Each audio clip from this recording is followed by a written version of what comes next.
This is the Troll Patrol, live with Justin Freakin. Welcome to the Troll Patrol live. It's a freaking Tuesday. Welcome. Good evening, Dustin. Thank you.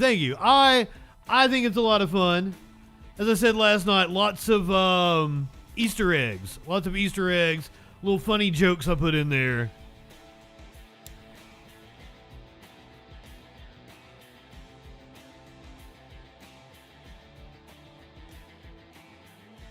Oh shit, it's cached. Gonna have to do something about that because we got a wild show for tonight. Impeachment is the word on all the right-wingers' lips right now. However, I'm more interested in the fact that it looks like there's a mutiny inside of the Republican caucus, and that even though Kevin McCarthy is going to give them what they want, idiots like Matt Gaetz are still going to push to oust him as the Speaker of the House. I hope you enjoyed your, 8 months? You made it 8 months, Kevin? Good job, Kevin. Kevin gets a cookie. He made it 8 months. Honestly, I didn't think he was going to make it that long. We're going to hear from Matt Gaetz on his move to oust Speaker McCartney, like it's Paul McCartney or some shit. Hey, Jude. Speaker McCarthy. We're going to hear from Marjorie Taylor Greene on impeachment. Mitch McConnell asked about impeachment. Apparently shrugged it off. John Fetterman. Right-wingers are having a field day with John Fetterman's response to the Biden impeachment, which is wild because I watched it. It was like, oh shit, he's looking a hell of a lot better. He's sounding a lot better. Fucking A, because we need a full strength John Fetterman.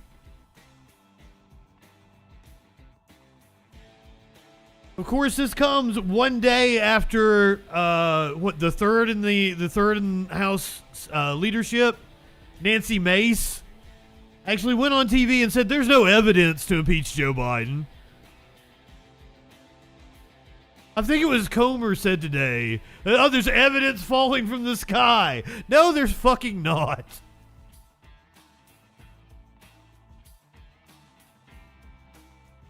There's evidence falling from the sky that our politicians are too goddamn old. But Governor Gavin Newsom says that he does not want to appoint a replacement for Dianne Feinstein. Speaking of senators who are too goddamn old, Senator John Kennedy of Louisiana, too old to be reading children's books. But that's what you're going to get. We're going to listen to fucking old lady Kennedy read a children's book on the stream tonight.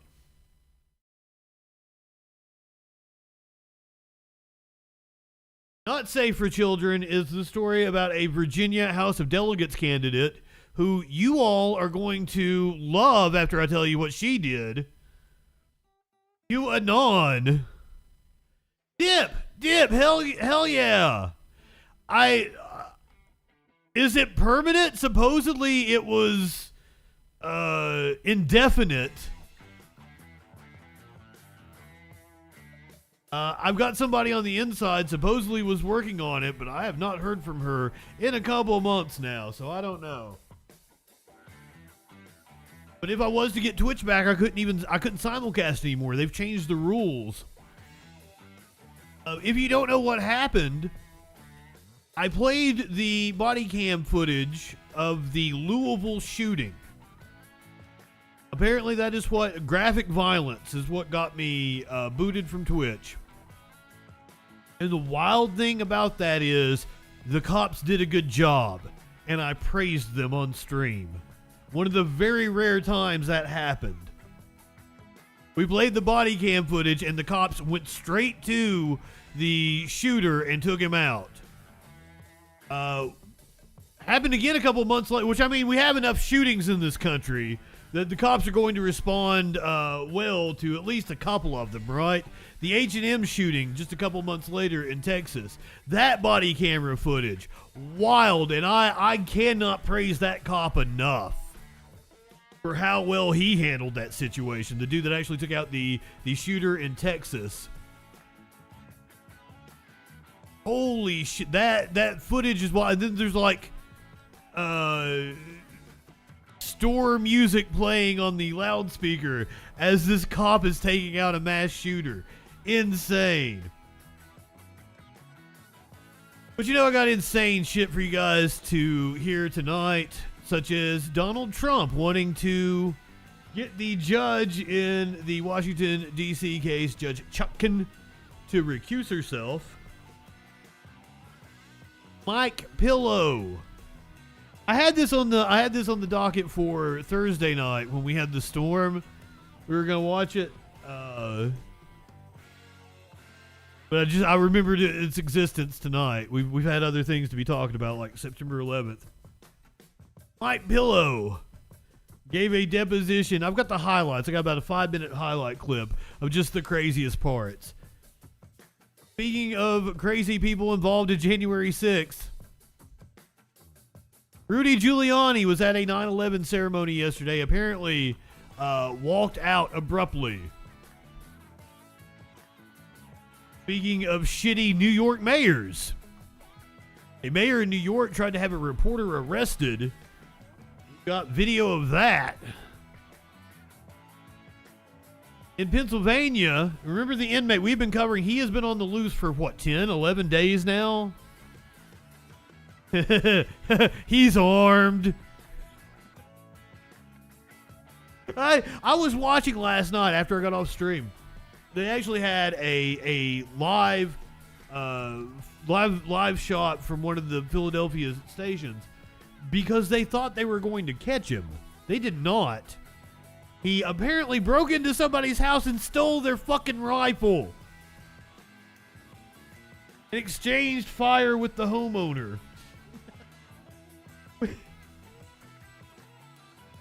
You think perhaps we live in a country with too many goddamn guns when a dude can just break into a random home and steal a rifle?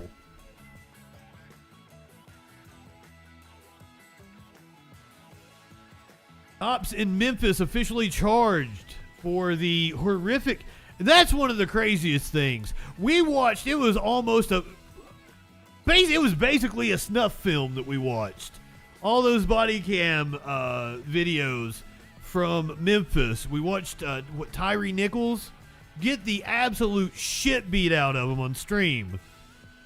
But the body cam footage of the cops in Louisville got me banned from Twitch. There's also, I had strange things happening with bots. Bots kept coming in. They didn't do anything, but I would just get like 60 followers at once out of nowhere. And they weren't watching. And that happened several times in the couple weeks leading up to me getting booted. Also, had a little bit of a spat with some other Twitch streamers, and I kind of think that they might have mass reported me as well for saying that being a streamer isn't a real fucking job.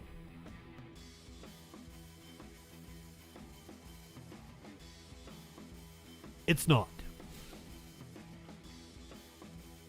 I was doing my real job earlier today, and I was on a video call with a client. Smokey jumps into my lap. So I just, instinctively held Smokey up to the camera. And she flipped out. She's like, "Aw, is this how you get all your clients? You show them your cats?" Yes, I show them my pussy. Wild video out of Ohio where youth inmates took over a juvenile facility. Women in Atlanta, you guys are going to love this. Do you know what car booting is? They put the boot on your car. There are women in masks taking care of this issue in Atlanta. MGM Grand in Las Vegas under a cyber attack. So speaking of Atlanta, wild story out of Atlanta. Dino Woody.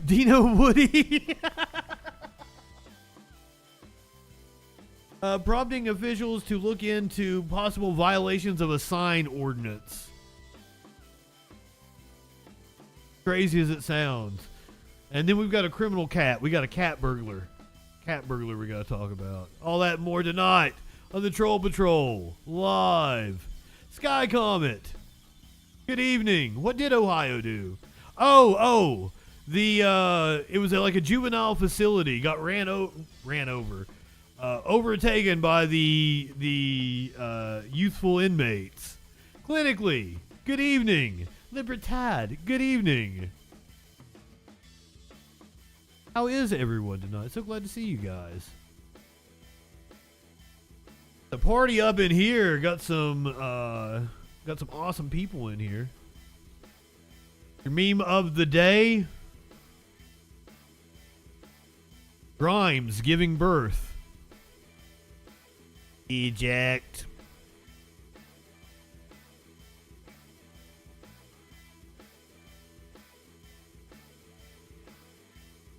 Techno Machina? I'm getting it wrong again. I'm sure. Also, I didn't know this until Sparkle. We were making fun of Elon in messages back and forth, and Sparkles pointed out to me that apparently Grimes posted something on Instagram or Twitter that really led Sparkles to believe that this third child might have been done without Grimes' consent. And it was because the second child was some kind of test tube baby. They had froze some embryos or some shit. I don't know what these fucking rich people do. Techno Mechanicus. Techno Mechanicus.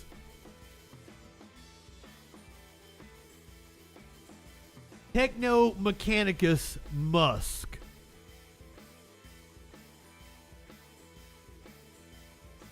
Techno Mechanic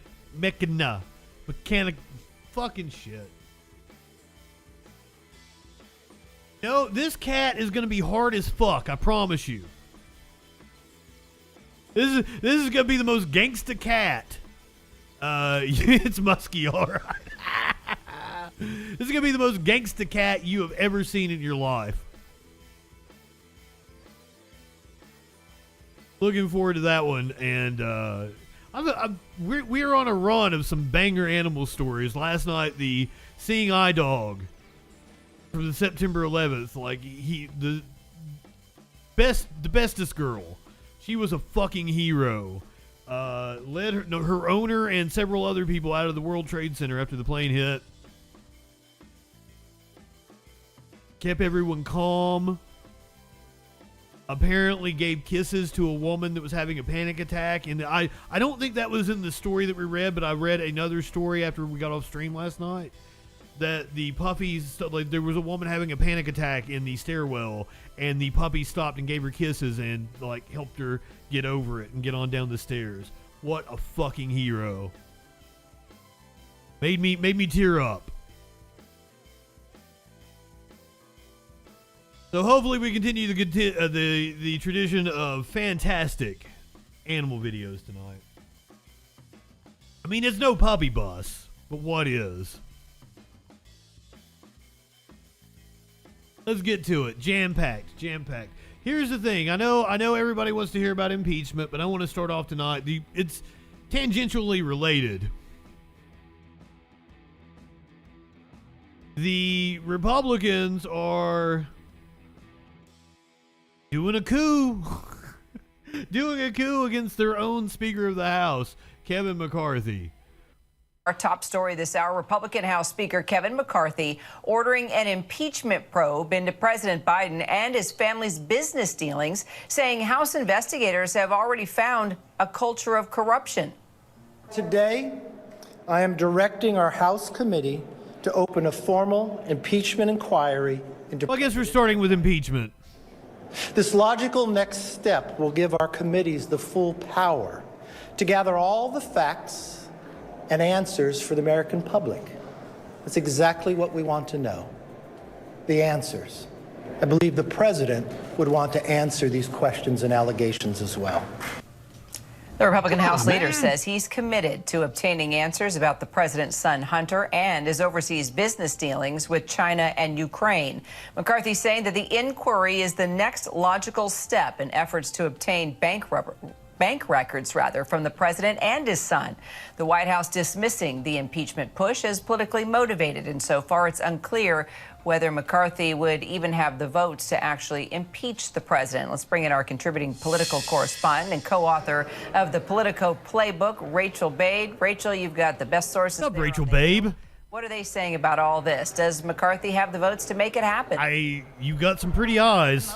Right now, Kira. I mean, there's a lot of moderate Republicans out there who are squeamish about voting to impeach Biden when there's not enough evidence, they feel privately. There's even some conservative members like Ken Buck of Colorado who say they don't see high crimes and misdemeanors, so why are they moving forward? And that's why we're hearing right now that McCarthy is considering and likely to just say the impeachment has begun, and that's basically what he did today without having an official vote to begin and authorize an impeachment. Now, that does a couple of things for McCarthy. It helps his moderate Republican members in these sort of swing districts that could face blowback avoid having to take a vote at all, so that protects them. And it also lets him get around this math problem that he has, or he can't get to a math problem to actually begin an impeachment inquiry. And I just want to add one more thing here, and that is, if you step back and look at why are we here? I mean, there's a lot of Republicans privately who concede they do not have enough evidence to impeach Biden. A lot of Yes, they're saying it's because of his son. Flash, good evening. Republicans who don't want to do it, Senate Republicans who have been on record saying they don't think there's enough evidence. So what's McCarthy doing here? It's all about his gavel. He has been facing pressure from conservatives who are saying that if you don't impeach Joe Biden and you don't move forward, then you're going to lose your job. And so that's what he's doing right now, is protecting himself. All right, let's talk about Florida Republican Congressman Matt Gaetz. Had some pretty strong words for the speaker. Yeah, let's go ahead and move to that. That's who I was gonna go to now. So McCarthy announced that the impeachment has started, the inquiry, whatever. But then this happened after. Mr. Gaetz for 5 minutes. On this very floor in January, the whole world witnessed a historic contest for House Speaker. I rise today to serve notice. Mr. Speaker, you are out of compliance with the agreement that allowed you to assume this role. The path forward for the House of Representatives is to either bring you into immediate total compliance or remove you pursuant to a motion to vacate the chair. We have had no vote on term limits or on balanced budgets as the agreement demanded and required. There's been no full release of the January 6 tapes as you promised. There has been insufficient accountability for the Biden crime family, and instead of cutting spending to raise the debt limit, you relied on budgetary gimmicks and rescissions so that you ultimately ended up serving as the valet to underwrite Biden's debt and advance his spending agenda. Mr. Speaker, you boasted in January that we would use the power of the subpoena and the power of the purse. But here we are, 8 months later, and we haven't even sent the first subpoena to Hunter Biden. That's how you know that the rushed and somewhat rattled performance you just saw from the speaker isn't real. At this point, during Democrat control, goddamn, Representatives, they had already brought in Don Jr. 3 times, and we haven't even sent the first subpoena to Hunter Biden.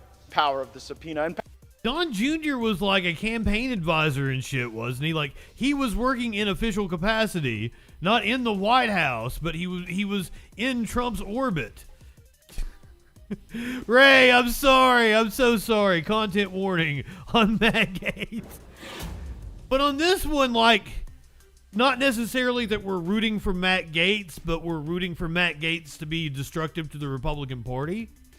Power of the purse. Let them fight. Congress is known for at this point is electing Kevin McCarthy Speaker and underwriting Biden's debt And unfortunately, there's only one of those things we can remediate at this time: power of the purse. Our leadership right now is asking us to vote for a continuing resolution. A vote for a continuing resolution is a vote to continue the Green New Deal, a vote to continue inflationary spending, and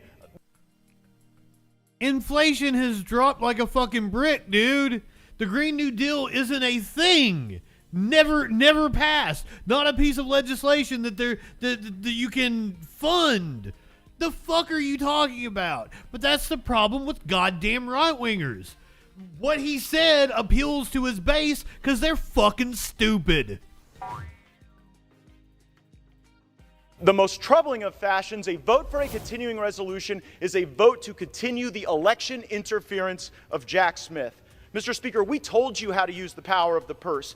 Individual, single subject. Up is down, black is white. Allow us to have specific review, programmatic analysis, and it would allow us to zero out the salaries of the bureaucrats who have broken bad, targeted President Trump, or cut sweetheart deals for Hunter Biden.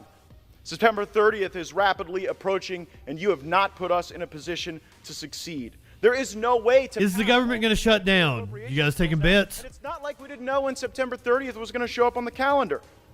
I must be better, you must be better, and this House must be better, for it is the last best hope for tens of millions of Republicans. We demand real oversight against this weaponized government. Just look at the bribery. If tens of millions of dollars flowing from foreign corrupt people into the bank accounts of the Biden family wasn't enough for actual impeachment, why were we even looking?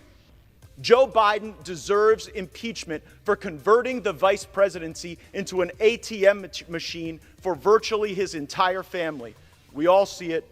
We all know it. Now, moments ago, you're an idiot. Speaker McCarthy endorsed an impeachment inquiry. This is a baby step following weeks of pressure from House conservatives to do more. We must move faster. Now, I will concede that the votes I have called for will likely fail. Term limits, balanced budgets, maybe even impeachment. Well, if it's a baby step, just give it a couple of years and it'll be old enough for you, right, Matt? I am prepared for that eventuality because at least if we take votes, the American people get to see who's fighting for them and who's willing to tolerate more corruption and business. Evening, Warlord. Mr. Speaker, dust off our written January agreement. You have a copy. Reflect on the spirit of that agreement and build on the start that we had moments ago. Begin to comply. No continuing resolutions, individual spending bills or bust, votes on balanced budgets and term limits, subpoenas for Hunter Biden and the members of the Biden family who've been grifting off of this country, and the impeachment for Joe Biden that he so richly deserves. Do these things or face a motion to vacate the chair. And let me alert the country, a motion to vacate might not pass at first, but it might before the 15th vote. And if Democrats bail out McCarthy, as they may do, then I will lead the resistance to this uniparty and the Biden-McCarthy-Jeffries government that they are attempting to build. I know that Washington isn't a town where people are known for keeping their word. Well, Speaker McCarthy, I'm here to hold you to yours. I yield back. It's gonna be a wild next couple of weeks. What do you guys think? Is the government shutting down? September 30th is the deadline. Take your bets. Shut down or not. Marjorie Taylor Greene, one of the firebrands that have been pushing for impeachment. I'm sure she's happy today, right? You just heard this news that the Speaker announcing moving forward with an impeachment inquiry, but you had called for a vote to open up an impeachment inquiry. It sounds like they're not going to do one. Would that be a mistake if there's not a vote? Well, Nancy Pelosi set the precedents. And remember what we heard earlier. McCarthy probably doesn't have the votes for it to pass. So this is absolutely a formal way to introduce it by announcing an impeachment inquiry by the Speaker of the House. I think this is a warning to Democrats to be careful of the precedents you set, because now we too can do the same thing. But I'm very excited this has been announced. I think this shows bold and strong leadership by our Speaker of the House, Kevin McCarthy, and this investigation needs to happen. You said that you wouldn't support government funding bill if there's not a vote to actually formally open up an impeachment inquiry. Is that still your position? And I feel like it's possible that the Democrats might save Kevin McCarthy just to keep the government from shutting down. That might be the most likely scenario that we're seeing, that they're going to come to some agreement on a continuing resolution. It's going to be like another 6 months. They're just going to kick the can down the road again. They're not going to pass a budget, and they might save Kevin McCarthy's ass. That's possible. I would love to just see it become a train wreck. However, the Democrats are responsible, and they're not going to let the government default on its debt or shut down. No, an impeachment inquiry has been opened, so I can go forward now. I had said I wouldn't fund a government until we open an impeachment inquiry. Now one has been officially opened by the Speaker of the House. No, it's not official until they take a vote. I'm excited to see it happen. I think Americans deserve truth. They deserve transparency, and we need this investigation to go as long as it needs to uncover all the corruption that has been involved in covering up Joe Biden's crimes. But you're not insistent on a vote per se. There doesn't have to be a vote. Is that your view? I'm only insistent on following the House rules. She knows. Set, and so the impeachment inquiry. You saw that smile. What do you say to some of the members if you're on She's smarter than she lets on, isn't she? swing districts who are concerned about going down this route, concerned about not proving that Joe Biden took official action to aid his son, or politically speaking, that it could backfire on them in their swing districts? I think they have nothing to worry about. Uncovering corruption at the highest level, Vice President and President of the United States, is our job. And this isn't political at all. This is about uprooting those that... Not political at all. Joe Biden's crimes, but Joe Biden himself. And we've done months and months of work on the Oversight Committee, I think 8 months now. And we have uncovered more information, wire transfers, bank statements, SARS reports showing that the Biden family has benefited by approximately $20 million and counting by abusing and basically selling Joe Biden's seat of power. Congressman Ken Buck. Once again, she said $20 million. That's the figure that she put on it. I don't even know where that figure comes from. The most that we've been able to actually tally up seems to be like a third of $5 million would be what they are accusing Joe Biden of doing, which or getting out of the deal, which if taken at face value, which I don't, Joe Biden could get way more money for a book deal. It's insane. Even if we were to take $20 million at face value, that's fucking stupid. Are you telling me that a former president can't make a deal with Netflix, Apple, whatever the fuck, and get $20 million? No. That's stupid. Says you guys have not proven your case yet. I think Congressman Ken Buck is more interested in working for your network than he is for the district that elected him. You don't think that he knows what he's talking about? I think he is actually playing party politics. He's either looking for Joe Biden to appoint him to a position, maybe the open Republican FTC seat, or he's looking to be a CNN commentator. He's not a Constitution that he swore to protect, because impeachment is very much a part of the Constitution. Do you think he deserves to be reelected? I think that's up to his district, but I've heard rumblings coming out of that district. You support a primary challenge? Let them fight. I support his district in making sure they send a representative to Congress that actually believes in the Constitution, no matter how much they brag about their law degree. So you met with... Wow. Once again, they don't have any evidence. Here is, I believe she's third in House leadership, Nancy Mace, giving away the game on CNN last night. How would you support that? Because you're on one of the committees that is investigating this. There's 3 committees investigating all of this, and there's a special counsel that is investigating Hunter Biden, has been investigating him for 5 years now. So why does there need to be an impeachment inquiry if there's already several ongoing investigations? Yeah, great question. My understanding is it will give us access to Joe Biden's... Oh, Sky comment, it was Ken Buck, Representative Ken Buck, who has been a staunch member of the Freedom Caucus and a insane Republican.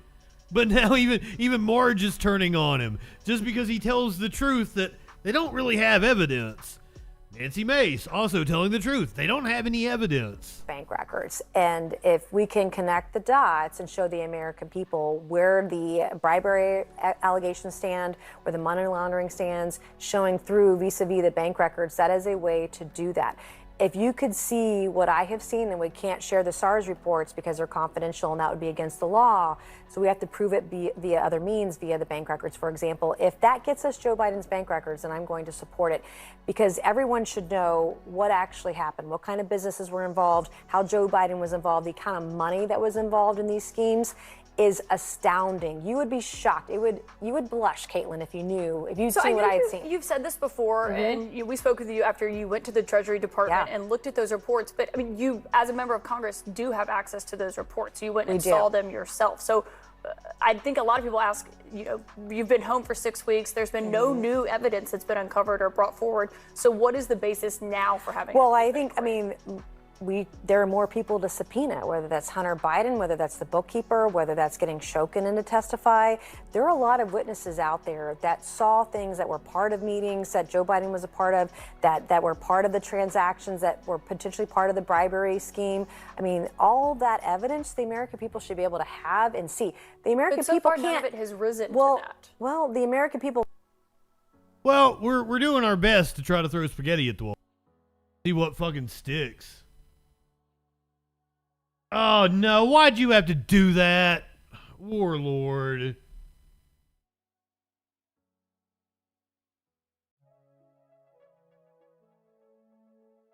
You just wanted to hear me say it, didn't you?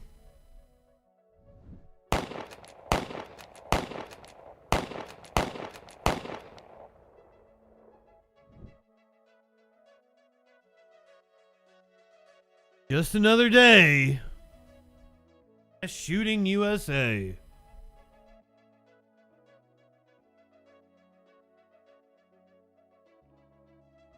Go to the Senate and see what they had to say about Joe Biden impeachment.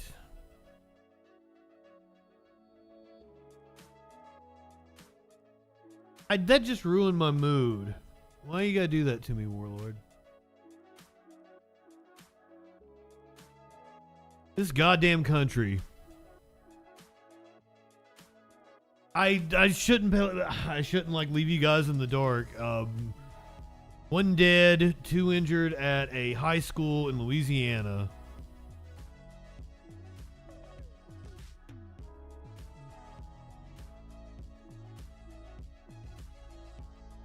Student is shot and killed, 2 others hurt during a shooting at Louisiana's. Oh yeah. Daily Mail doesn't work on this browser. I forgot. Hold on.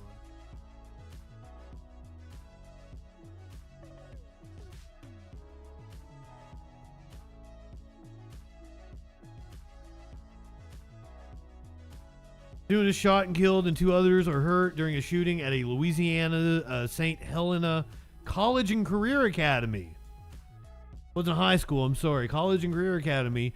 The local sheriff confirmed at least 1 student is dead. 2 other students were wounded and taken to the hospital. Police say a 14-year-old has been taken into custody. The shooting was reported around 3:30 p.m. That would have been 4:30 p.m. Eastern time, so about 4 hours ago, at St. Helena College and Career Academy in Greensburg, Louisiana. Authorities say they have arrested a 14-year-old student in connection with the shooting. Yep, today is a weekday. The day that ends in Y in America, so of course this happened. School's back in session. We've had a reprieve from school shootings. Simply, it's been summer break, so prepare for it. Could have been a career day thing. You could have had, like my college campus had a high school on campus. So it could have been any number of things. Back to impeachment. McConnell, during his, I don't think he froze today. During his press briefing, asked about impeachment. Regarding the impeachment inquiry that the House is partaking in, what are your thoughts on that? Are you talking about the general House situation? Yes, the House Yeah, representatives. well, look, we got our hands full here trying to get through the appropriations process. You're just trying to get through the press conference. Have an omnibus. And I don't have any advice to give to the House. They've got a totally different set of challenges than we do. And so I think the best advice for the Senate is to do our job, and we'll see how this plays out later. Do you believe it was a good idea for Speaker McCarthy to open that impeachment inquiry into the president today? The impeachment inquiry. The impeachment inquiry? Do you support it? He did kind of pause. I'm sorry, I couldn't hear you. The impeachment inquiry. The impeachment inquiry that Speaker McCarthy opened, announced to President Biden. Yeah, look, I'm going to say it again. I don't think Leader McCarthy, Speaker McCarthy, needs any advice from the Senate on how to run the House. I mean, fair enough. That poor man, just let him retire. God damn. Meanwhile, the right is having a field day, saying that this is Bongino report. Fetterman's response to Biden impeachment inquiry is the strangest thing you'll see today. It's not really. I went ahead and watched it. Ask you about this I was a pre-watch Andy on this one. news that Speaker McCarthy has formally launched. Hell of a mustache. Or has said he's going to. Oh my God! Really? Oh my gosh! You know, it's devastating. Ooh! Don't do it! Please don't do it! Oh no! Oh no! So we're gonna run back to the office, but Once again, he looks so much better. He sounds so much better. I am so glad that Fetterman. You don't think he's well? Compared to this time last year, the man is leaps and bounds better. Holy fuck. So glad to see he's recovering.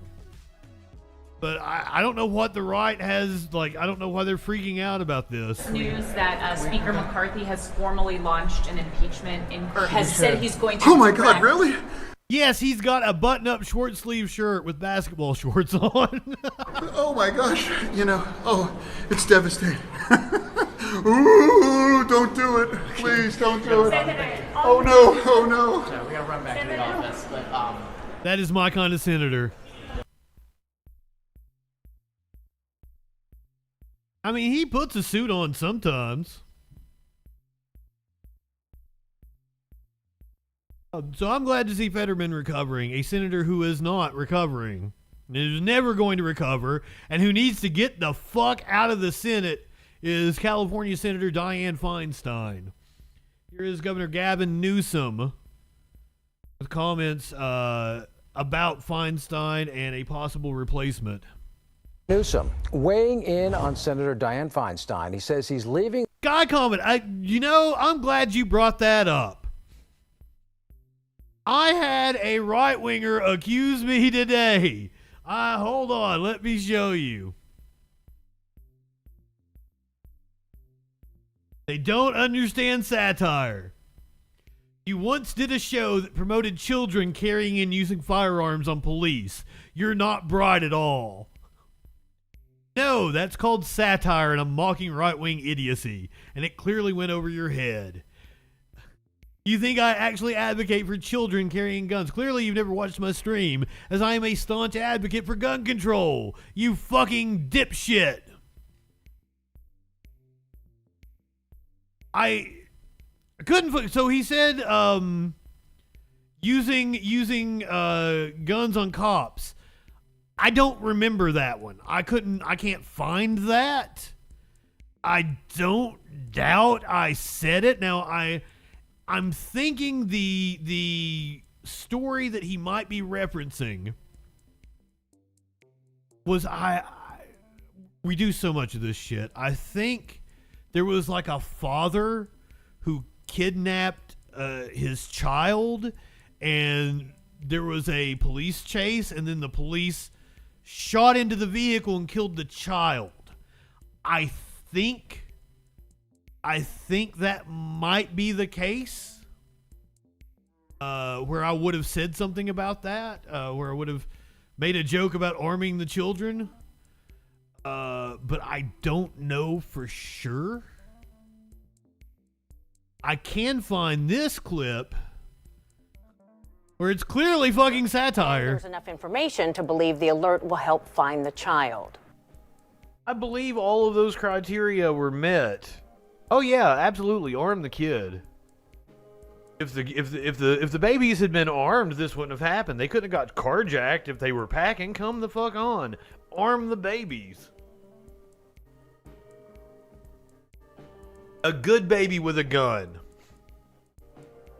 The only way to stop a bad guy, a carjacking, is a good baby with a gun. Now, that was clearly satire, right? I don't actually believe babies should have guns.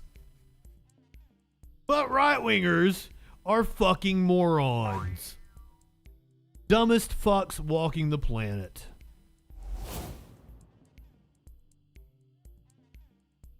Oh my God, Flash. Yes, there are a couple of pages on Facebook that are satire.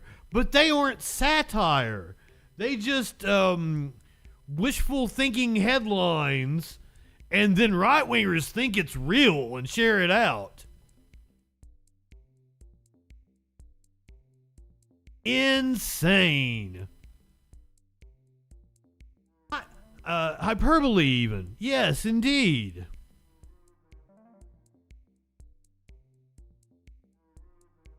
I don't know the exact story he was speaking. I do think I remember that the cop shot a child, and I might have made that exact joke about arming the kids. So, why are you facing your headlights right into my window? Yes, go. Fair enough, Libertad. Most people, you have to have some level of intelligence and critical thinking to discern satire. Ironically, from a page called Think Much. That's my main issue. Is I don't know if there was a sponsored ad or how I came across this page, but just the fact that it's called Think Much, and every fucking thing they post is just idiocy. Shit pisses me off.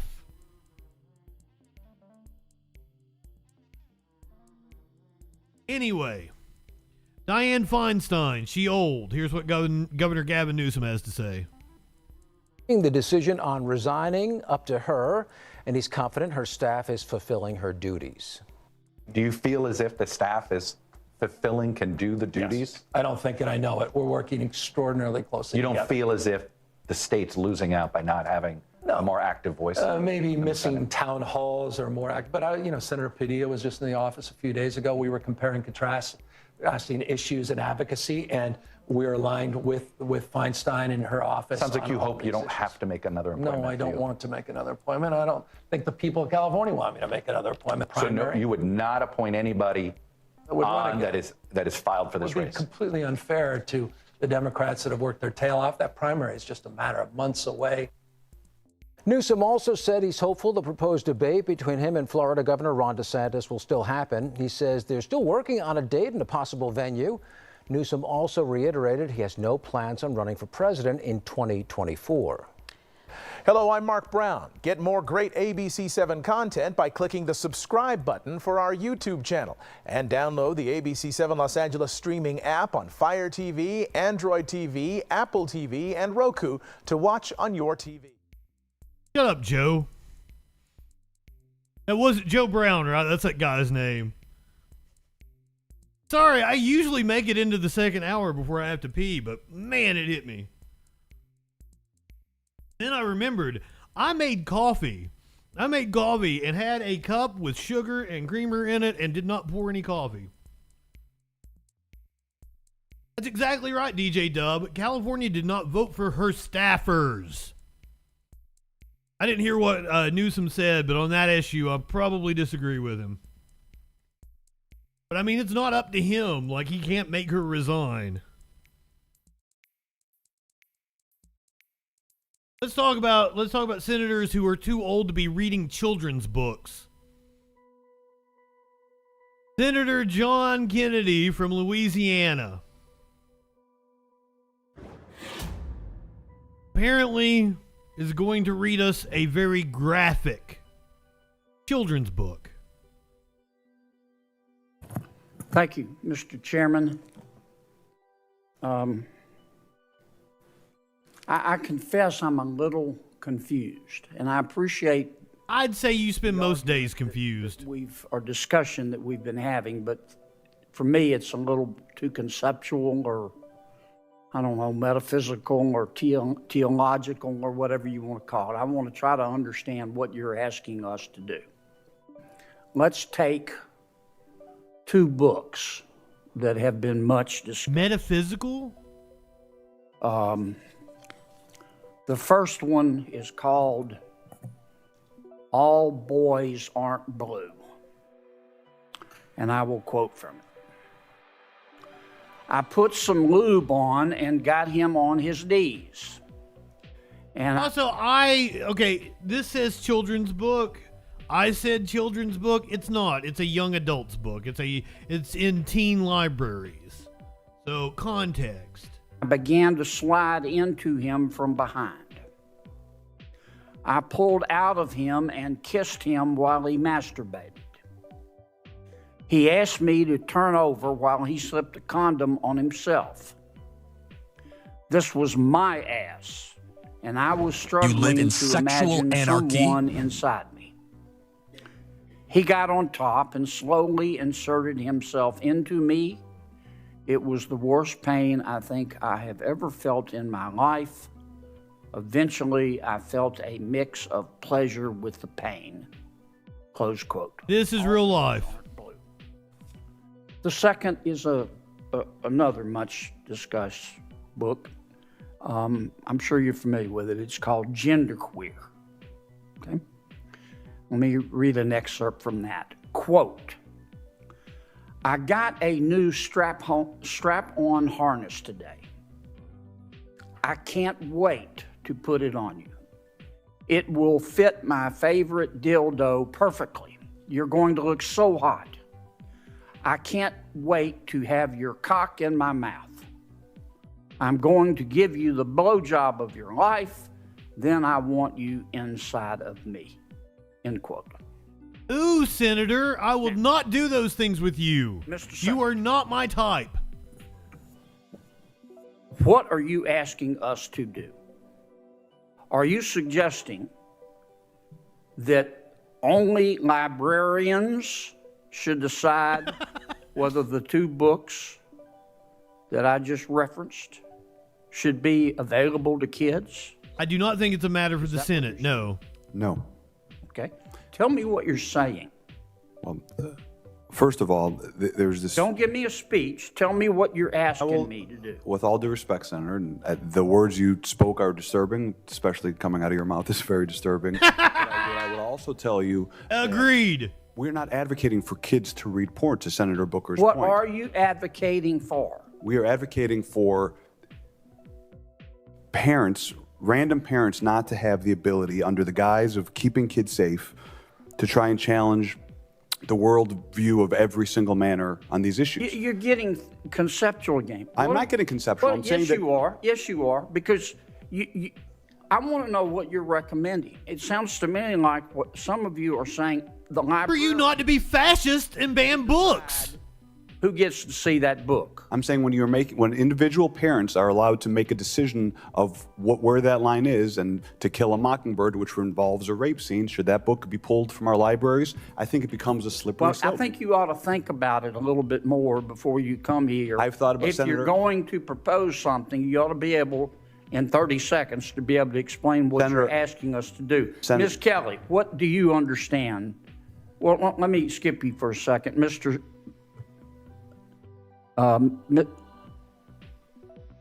Cameron, tell me what you're proposing. It's pronounced mix.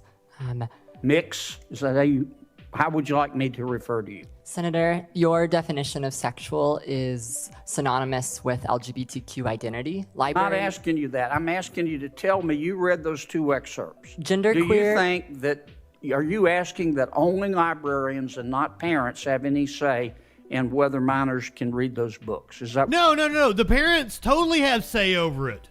The parents don't get to have a say in what other people's children read. That's the point here. You don't get to just pull a book from a library because it offends your sensibilities. You're a fascist. What you're saying. Genderqueer has never been in my school library, so it's never been banned. Well, suppose it was. Should it be up just to the librarian, or should parents have a say? There should be facilitation of collaboration between students, Should parents have and a say? They do. It's called a be working with parent-teacher conference or parent-teacher association. Students All right, and who decides ultimately, the librarian, or do you take a vote, or who takes the vote? I would assume it's school board. Book review committees in the community in my school district. You want a committee to decide? There are committees. Okay. Well, I'm asking you, how do we decide whether the 2 books that I just referenced should be available in the library? What would you, if you were running things, what would you do? All Boys Aren't Blue, the scene you mentioned, is about sexual abuse. I know what it's about. It's not What erotic. would you do in terms of making the books available? Would you say anybody can see them? Yeah, I didn't know that fact. Special session? So it's about sexual abuse. It's not an erotic passage. Students who do not read books like All Boys Aren't Blue cannot learn what is appropriate. I understand that. They cannot learn. I understand, but none of you about want to abuse. answer my question. You come here and you say censorship is bad, and of course it's bad. But the obvious response is, okay, you heard the books we're talking about. Okay, we're not talking about Catcher in the Rye. So tell me what you want, who gets to decide. And all I've heard is the librarian. Hold on, does he believe that Catcher in the Rye should be banned or not? Like, that was one of the most banned books. What's your position on Catcher in the Rye? Yes. And parents have nothing to do with it. And if that's your response, what planet did you kill the hippies? Parents, Senator. Or what country, more appropriately? This is not China. Parents, Senator, for all due respect, parents absolutely have a say. My parents were immigrants, came to this country. We never checked out books without our parents seeing what books we were reading. They encouraged us to read Mr. books. Secretary, I understand this is good for your politics back home. It's got nothing to do with my politics. My bill is Of course passed. it does. My bill is It has passed. everything to do with your politics. I'm here to. But you came here with a problem, and I'm trying to understand the solution, and you don't have one. We solved the solution. We solved the solution in Other than Illinois. to tell us that we don't agree with you, you're on the wrong. We'll be on the wrong side of history. We solved the problem in Illinois. We fixed it because we. Well, there are passed laws others that you make- could work on. Well, that's why I'm I'm out here of to help. time. Thank I'm you, gonna Mr. help- Chairman. Hey, Senator Kennedy, there's problems you could work on.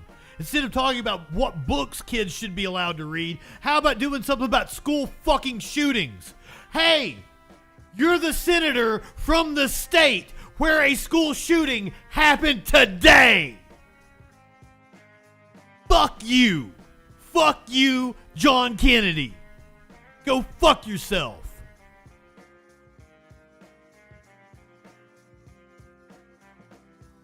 School shooting happened in his state today. And this motherfucker was out here holding a hearing about banning books. Yeah, there's problems that need to be worked on in this country, Kennedy. Take some of your own goddamn advice. Unfortunately, this is not the only clip I have of this stupid-ass hearing from today. Let's hear what Mike Lee, the senator from Utah, has to say.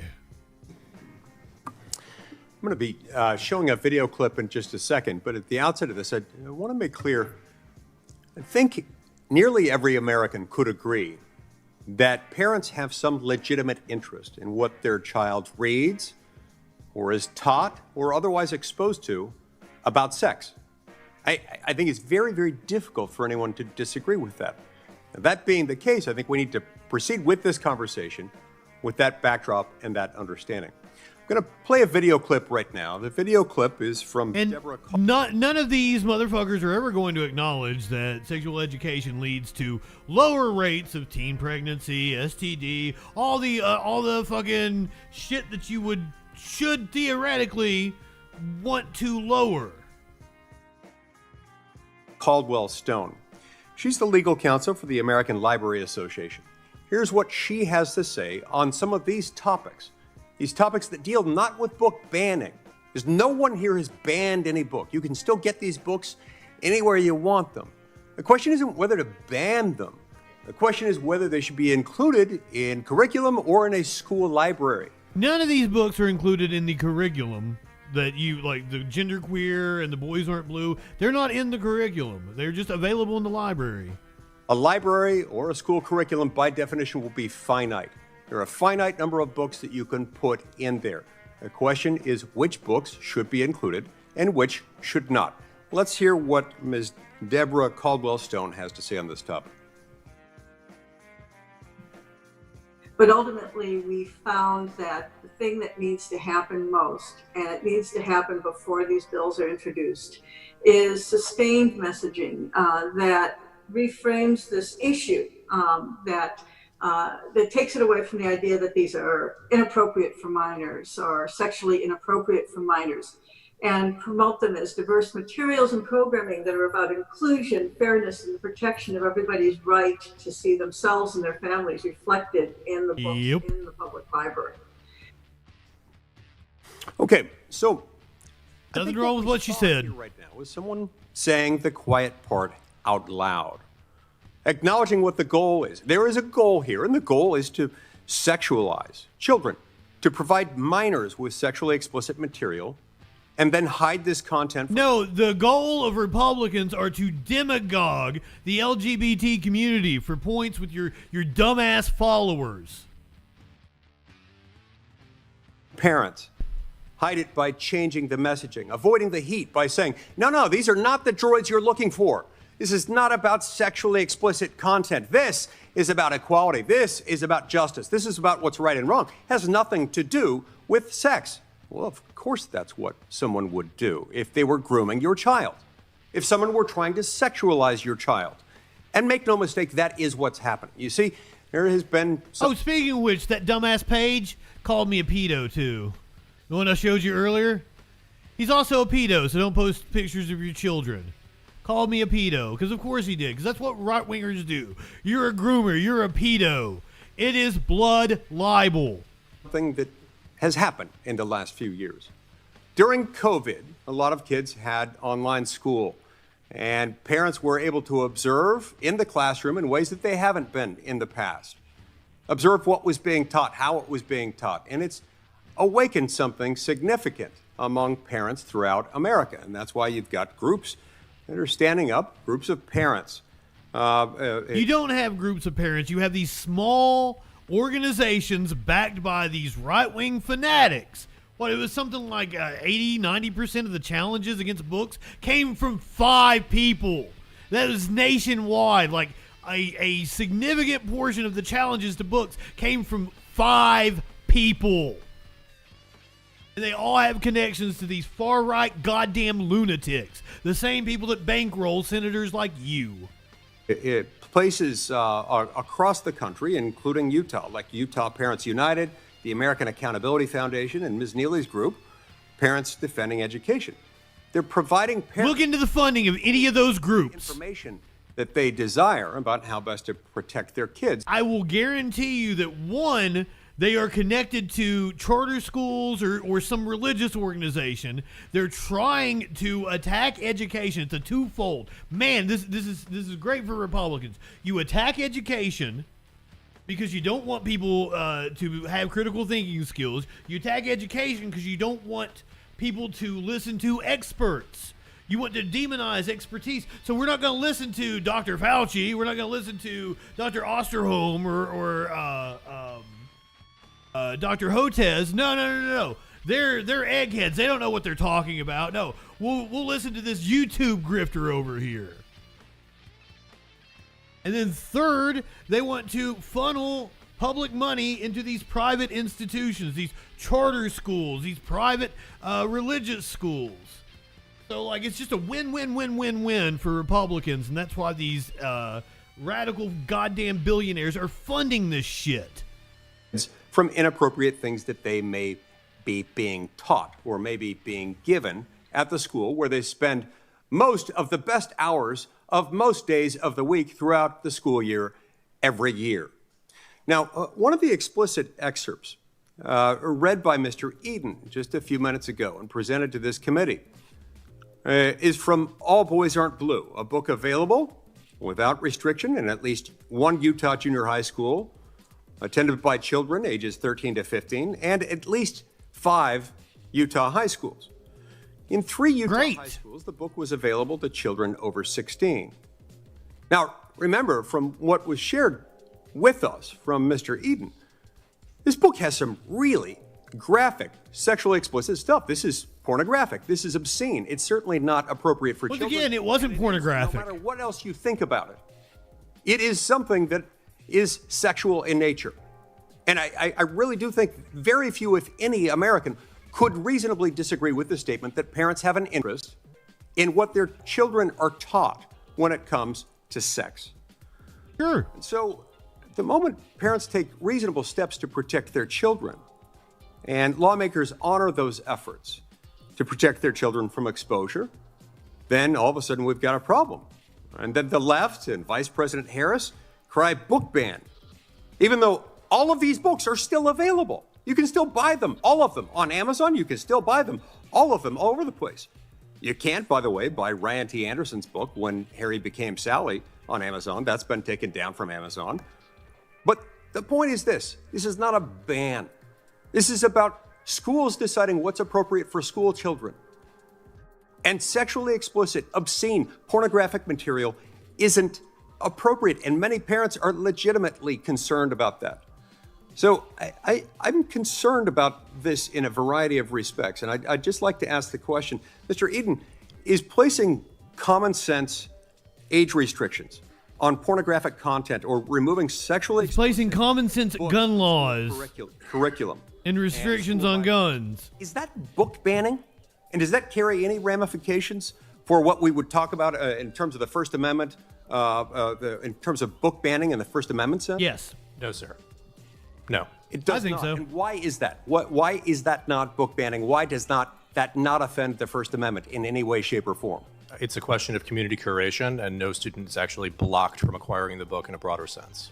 So if you're providing content to a child, that if spoken to a child by you, by the school, if that would constitute... But you are absolutely putting up a barrier to children. Like, instead of being able to fucking check it out from a library, you're forcing them to go on Amazon. They may never discover the book. You know, like, going into a library and looking through the books is how most books are discovered. In some jurisdictions, in some circumstances, a crime or a tort, you've got a problem.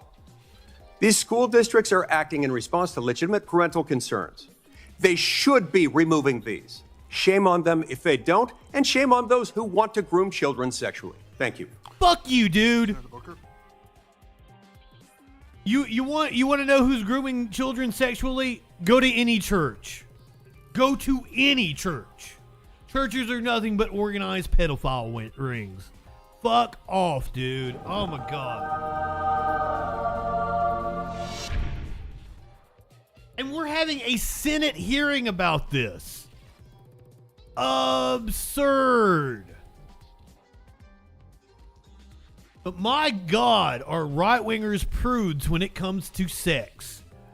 Getting ready to introduce you to a Democratic candidate in Virginia who I'm pretty sure that everybody on my stream is going to think far more highly of her after you hear the accusations. However, the right is running with this, and they're going to try to tar her because, my God, does sex offend their senses. And this is going to be something that we're going to run into a lot as we have people running for office that have grown up in the digital age.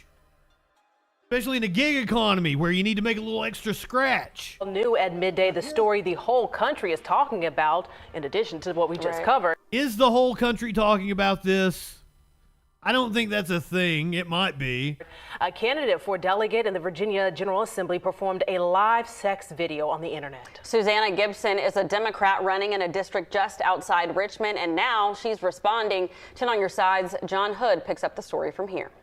With less You than live 8 in weeks until sexual Election Day, anarchy? things are stirring up in Virginia's 57th House District race after videos of Democratic candidate Susanna Gibson have come to light of her having sex with her husband on a live website called Chatterbait. According to the Washington Post, who first reported the videos, in the live broadcasts that were recorded and put on another website, Gibson asked viewers for tips to perform certain acts. The Post was tipped off by a Republican operative who has said to have had no ties to Republican candidate for the district, David Owen. In a statement, Gibson says in part, quote, "This is an illegal invasion of my privacy designed to humiliate me and my family. It won't intimidate me and it won't silence me. My political opponents and their Republican allies have proven they're willing to commit a sex crime to attack me and my family because there's no line they won't cross to silence women when they speak up." Gibson, a nurse practitioner and mother of 2, says this won't force her out of the race. Her campaign attorney told the Post the leak is a crime, calling it revenge porn. If you look at the numbers, the parties are almost tied there. In a good Republican year, they carry it by a little bit. In a good Democratic year, they carry it by a little bit. You just don't know. Larry Sabato with the UVA Center for Politics says in the age of Donald Trump, it's hard to say how this will impact voters. 10, 20 years ago, this would have eliminated a candidate from consideration. Today, I doubt it has all that much effect. Sabato says he probably makes her more popular. Have tried to cut ties with the candidate, but already Democrats have turned to push for donations to Gibson's campaign fund. I just don't know. Fuck I think yeah. we'll have to watch and see, but it's... Ma'am, get on Chatterbait and do a fucking live show right now for fucking campaign donations. Do it! Disqualified. That much is obvious. And that was John Hood reporting tonight. Bravo to her. I'm glad her statement was very succinct and hit the... I'm glad she didn't apologize. She called them out for the revenge porn. They committed a sex crime to try to tarnish her, and she says she's not ashamed. Fuck yeah. I hope that we hear a lot more about her in the coming years. She might be a rising star in the Democratic Party. And once again, this is going to be a thing that we're going to run into more and more. Because you get people under 40 who doesn't have videos of sex acts. Who hasn't had to fucking resort to OnlyFans to make a little scratch on the side.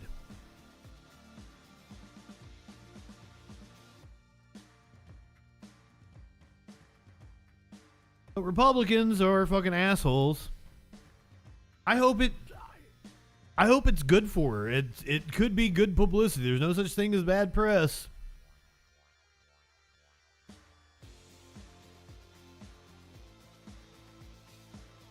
I don't know how to transition. I don't know how to transition from I don't know how to transition from that story to this one. Usually I have really good segues, not tonight. Yeah, I got nothing. North Korea and Russia met. Kim Jong-un's first trip abroad since 2019. I bet North Korea is a gorgeous country. It would be nice that if in our lifetimes it was open to the public and you could go over and visit it.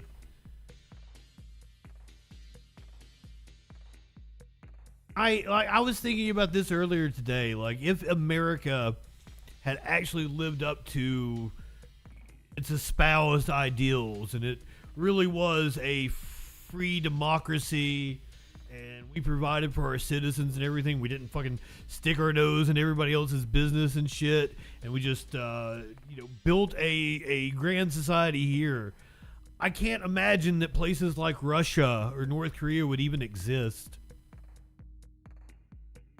if we really were a beacon for freedom and democracy in the world, and not the hypocrites that we have been for our existence, then freedom and democracy would win. But unfortunately, like, it's just a catchphrase. Americans don't actually believe in those things. Fair enough, Richard. Yes, just take a DMZ tour and then run across. Because that is what a U.S. soldier did to avoid prosecution just a few weeks ago. I'm sorry, not prosecution, military tribunal, some shit like that. I don't remember. I think the military was going to send him back here and try him. So court-martialed probably, as opposed to being prosecuted. Same difference. U.S. has released $6 billion in frozen Iran funds for prisoner swap. You may have heard about this today, and right-wingers being like, we gave Iran $6 billion.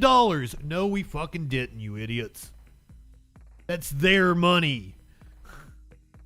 The U.S. has issued a sanctions waiver for banks to transfer $6 billion in frozen Iranian funds from South Korea to Qatar, paving the way for the release of 5 Americans held by Iran. Secretary of State Anthony Blinken told Congress that the money would provide limited benefit to Iran, as it could only be used for humanitarian trade. He also confirmed that 5 Iranians detained in the U.S. would be freed as part of the prisoner exchange deal. Republicans condemned the transfer because of course they did. One senator even accused Joe Biden of playing a ransom to the world's worst state sponsor of terrorism.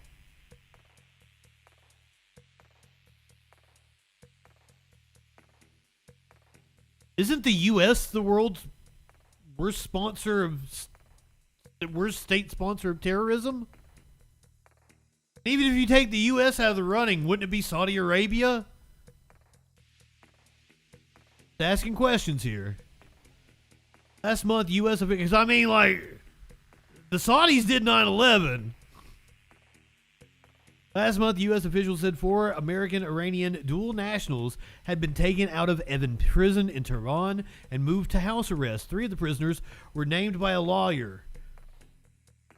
The 4th was not identified, nor was the 5th, who was already under house arrest. Tens of billions of dollars owed to Iran for oil and other exports are believed to have been frozen in bank accounts across the world since 2018, when then President Donald Trump abandoned an international nuclear deal with Iran and reinstated U.S. sanctions. The waiver issue, and that's another country. I hope that one day because fucking Tehran is a goddamn gorgeous city. Like, look up pictures of Tehran. Holy shit. Be really nice to be able to visit Iran. Allowing these funds to be transferred from restricted Iranian accounts held in the Republic of Korea to accounts in Qatar for humanitarian trade is necessary to facilitate the release of these U.S. citizens, as according to Secretary of State Anthony Blinken. Last month, he stressed that Qatar had agreed to ensure the funds were used by Iran strictly for humanitarian purposes and strictly controlled way. He also said Iran would not have direct access to the funds and there would be significant oversight from the U.S. Despite such assurances, the Republican chairman of the House Foreign Affairs Committee criticized the Biden administration for moving forward with what he called a $6 billion hostage deal. Americans held by Iran are innocent hostages who must be released immediately and unconditionally, Representative Michael McCall said in a statement. However, I remain deeply concerned that the administration's decision to waive sanctions to facilitate the transfer of $6 billion in funds to Iran, the world's top state sponsor of terrorism, creates a direct incentive for America's adversaries to conduct future hostage-taking. White House spokeswoman Adrienne Watson insisted the waiver was only a procedural step in what remained a sensitive and ongoing process. Iranian Foreign Ministry spokesperson Nasser Kanani, meanwhile, expressed optimism that the prisoner swap would take place soon. Yeah, Afghanistan is going to have to start its own nuclear program in order to get their money back. I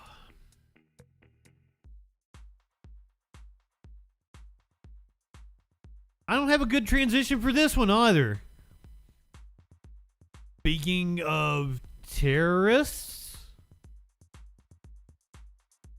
Donald Trump wants a judge in D.C. to recuse herself. Donald Trump is formally calling for the judge overseeing his federal election meddling case to recuse herself. The filing centers on comments that U.S. District Judge Tanya Chutkan made in previous cases for those January 6th cases, with Trump's attorneys saying those comments from her show that she has a pre-existing opinion that Trump deserved to be criminally charged. Oh, he does. Attorneys are asking for a new judge to be randomly assigned. Chutkan will be the only person ruling on the recusal motion, though, so any decision on her recusal would come from her. Ain't happening, Jack. Oh, what a dipshit. Hold on. I got to, I can't just play a video and run off. I got to refill my coffee. I want coffee, but I don't want to miss this video. You guys have probably already seen it, especially if you've been over and watching Echoplex. But I have not seen it yet. I had it on the list for Thursday night, and then we had the storm, so I didn't do a show. Okay, I'll hit a commercial break so you got something to watch, so you're not just looking at my chair. Here you go. I'll be right back, though, real quick.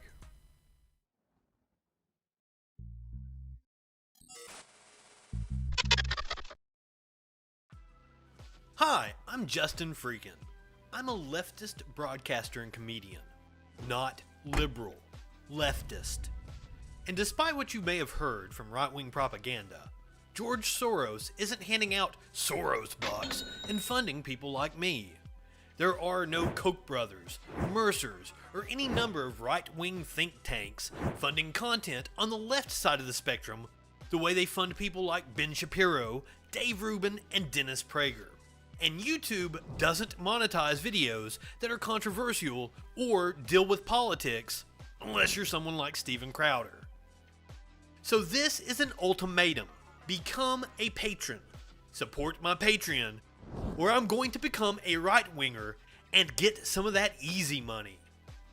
You know for a fact that I could be bigger than Charlie Kirk or Jesse Lee Peterson. Amazing! All I have to do is talk about how I used to be an SJW snowflake, but the left went too far with their cultural Marxism, and Republicans are stupid enough to buy it, even though this video exists.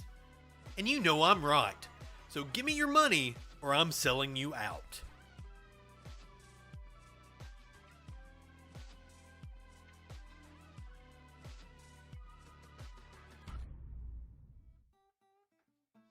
I am absolutely a coffee lover. I'm not supposed to have it. The doctors tell me not to drink coffee.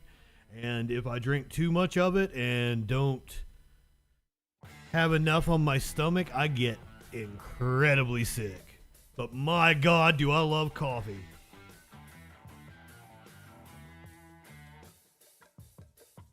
Something about my diet of high carbs and sugar with the coffee, it exacerbates my GERD.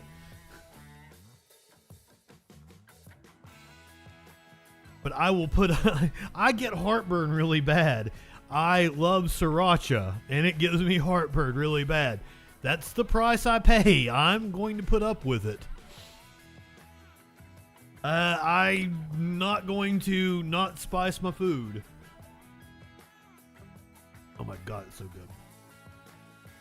Like, I'm a coffee snob, too. I don't want your gas station coffee. I brew my own, and I get, like, snooty coffee. I'm very bourgeoisie about my coffee. Coffee and cheese. I will get store brand, pretty much anything. Coffee and cheese, I'm very particular about. Crack, not so much. Not discerning when it comes to crack, and probably neither is Mike Lindell. I was on crack. Right. Yeah. You were apparently on crack when you were given this deposition. You were giving this deposition in the Dominion case.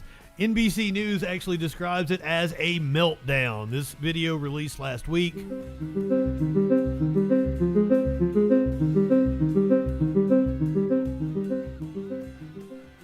Tell us your full name, please. Michael James Lindell. Well, good morning, Mr. Lindell. My name is Charlie Kane. We met for the first time Who's paying you? About 4 minutes ago. Okay, go. Is that right? What's it? Is that right? Is what was the question? We met for the first time. Yes, yes. Okay. Here's what we're going to do. We're going to start slow. Because the court reporter is trying to take down what you're saying, okay? Don't sit and scold me already, mister. I'll do whatever I have to do. So I don't, you're just a lawyer. You're an ambulance chasing lawyer. So don't start with me. I got all day. I'll take as much time as you want. So let's go. You're not my boss. You're just a lawyer, frivolous lawyer. So go. Don't start scolding me. Oh, I'm asking questions. I'm not going to scold you. Go ahead. So let me finish my question, okay? Yes. I tend to be a slow talker. Good for you. I'm from Texas originally. Good for you. I got all day. We'll make a week of this. How about that? Go ahead. Probably up to your lawyer, but I'm happy to stay as long as you'd like. Just keep going. All right. Why'd you call me an ambulance chaser? What? Why did you call me an ambulance chaser? Because you are. This is a frivolous case, and if you're representing this guy and you've read this case, you are a disgusting lawyer. Period. That's my right to say. You want to sue me too, Mr. Ambulance Chaser? Are you working on contingency or consignment with the guy? What are you? No, I can't believe anybody would take this. This is absolutely disgusting. It's a disgrace to our country. It's a disgrace to you. What, you defaming them and lying about them? Question, I answered it. All right. Hope you get all that. Not sure, Mike. Non-responsive. No, but it's disgusting when you sit here. I'm branded as now election, not my pillow guy.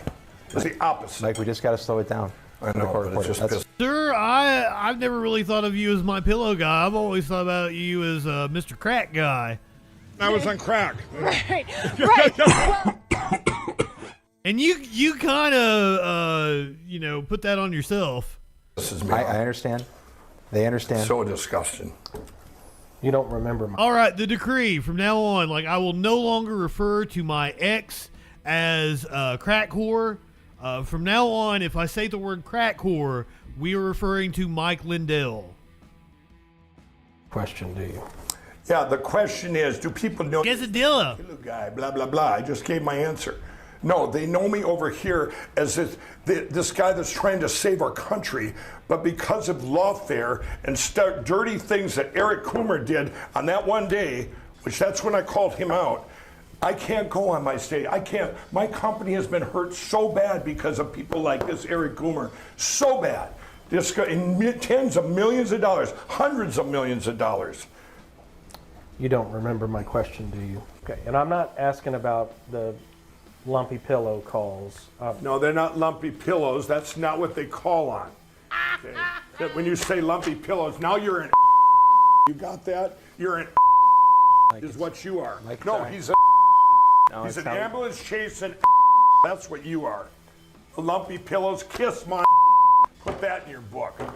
No, they answer anything, any problem customer that wants to reach Mike Lindell. Those are the ones. I want to talk to Mike Lindell. Okay, he's lumpy pillow guy now. They send them to here and they go, or they call about, maybe they didn't get their pillow on time because of the FedEx or whatever. Well, we'll cover them even though it could be somebody else's fault. Nobody called because of a lumpy pillow. But good one though. You done?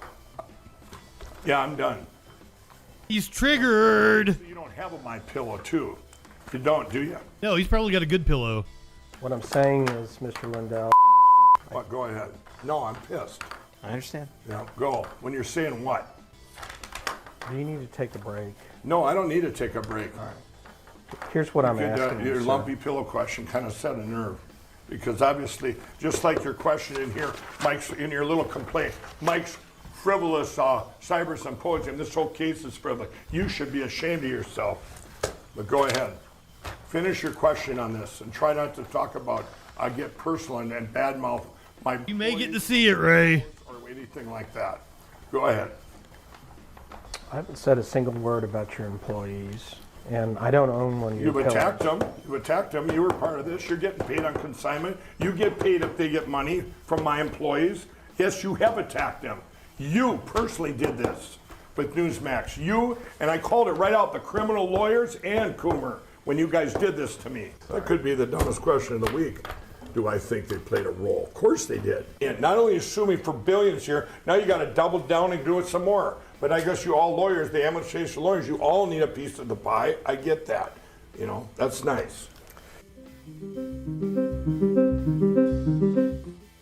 I love it. Who's paying you? Dominion, the company you slandered. Apparently, the Coomer guy was a director of information technology. Director of product strategy and security. That's who this Coomer guy is. What a gigantic, lumpy pillow guy. Lumpy pillow guy. I was going to call him crack whore from now on, but lumpy pillow guy seems to set him off. So maybe we're going to call him lumpy pillow guy from now on. Speaking of dipshits that were involved in January 6th and tried to steal the 2020 election, apparently Rudy Giuliani suddenly left a 9/11 ceremony yesterday. Do we have video? Ooh. Due to comments that Vice President Kamala Harris made in 2022? He left a ceremony yesterday?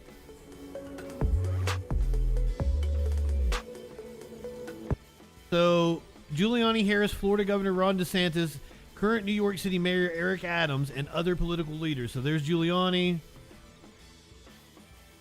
I don't even see Adams is over here. There's Harris. That looks like Bloomberg over there. Is that Paul Heyman over there?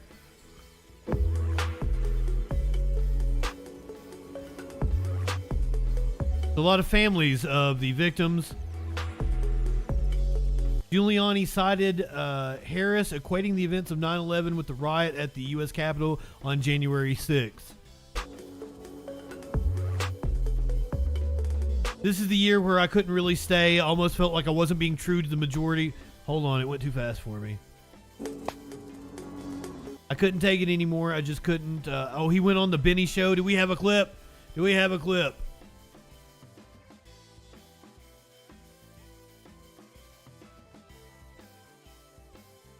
The fucking Benny show. I was actually watching part of that today. Goddamn, Benny. Fucking don't even remember his. We've watched a few clips of him on here. Benny, God, I can't even remember his fucking name. We watched a clip of him. He was getting out of an Uber, and apparently the dude that was driving the Uber was a preacher or something.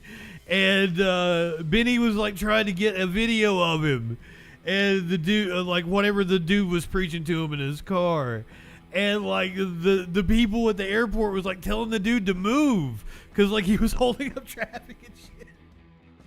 Oh, it's hilarious. Benny, what is his fucking name?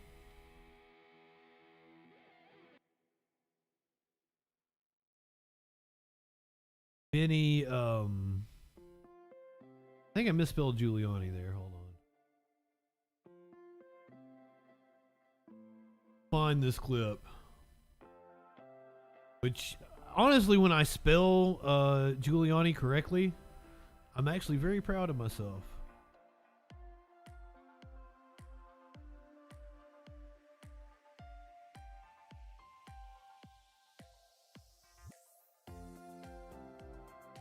"20 minutes long. This isn't the whole thing isn't Rudy, is it?" Had an impact on the skyline of New York. What is it like as you see it now? It's like a whole different skyline. It's like a whole different city and world. It's Benny Johnson. Benny Johnson. Without the World Trade Center, and therefore we have to rebuild, not necessarily in that form, but we have to rebuild at least as good and maybe better. Rudy, thank you so much for today of all days making the time for us on the program. We have been informed that you just came from Ground Zero. Is that correct? That is correct. Yes, Ben. And you were standing very close to Kamala Harris. And Well, I wasn't too close. I mean, they don't put those of us who had anything to do with September 11 too close to the, you know, the ones that had the main attention were the ones who weren't there when it happened, had very little to do with it, and are now making America much more unsafe than it was then by allowing anybody to come in. Wow. Namely, any terrorist that wants to come in. Yes. We've done an entire show about how the goodwill after September 11th and all of the money, the trillions we've spent, none of it was spent on securing our border or reforming our immigration system. In fact, Kamala Harris just moments ago was saying that January 6th... Benny. The Department of Homeland Security literally didn't exist. I assure you, a hell of a lot of money went into our border, you absolute dipshit. Is just like September 11th. This is a day that will live in infamy, she said. Yeah, it was hard to be there, Benny. What would you have said to her? I've gone, you know, every year since it's, this is the year where I couldn't really stay. I almost felt like I was... Were you being booed out of the place? The memory of the people who died on that day, to be with these people. I mean, no group, no administration has ever done the damage that this group has done. I mean, I was there all through the Obama administration. I could deal with that. But to have Harris and Mayorkas there, I mean, these people are allowing an invasion of the United States to take place, and probably more than most, I have a pretty good idea of how the Islamic terrorists are taking advantage of this. I mean, just think if you were running an Islamic terrorist group and you knew that you could get anyone you wanted into the United States. Anyone, just pay the cartels who you've been doing business with for 25 years, and they'll get them in for you, no questions asked. Would you take advantage of that? You wouldn't be much of an Islamic terrorist if you didn't. So they have sold us out. I mean, they sold us out to China. They sold us out to the Islamic terrorists. They sold us out to the cartels, whether it's Biden or Mayorkas or Harris. So after about a half hour, 45 minutes, Bernie and I decided to leave and go to a different ceremony. Wow.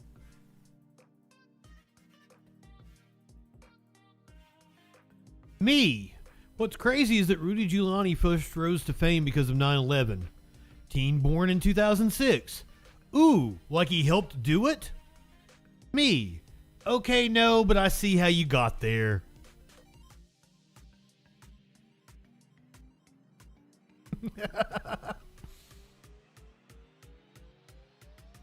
Because it's the truth.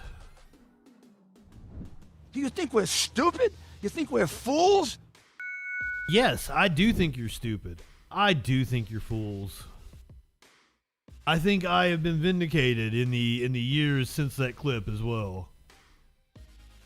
Which, by the way, it comes from the press.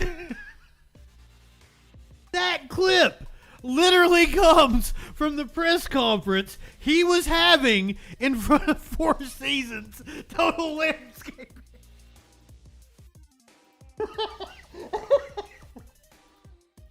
He's standing out in front of a landscaping company, not the fucking hotel, across from a porn shop. Do you think we're stupid? Do you think we're fools?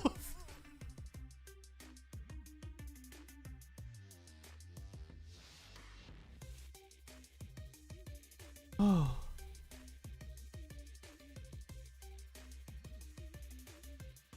Just days before his die right down his face.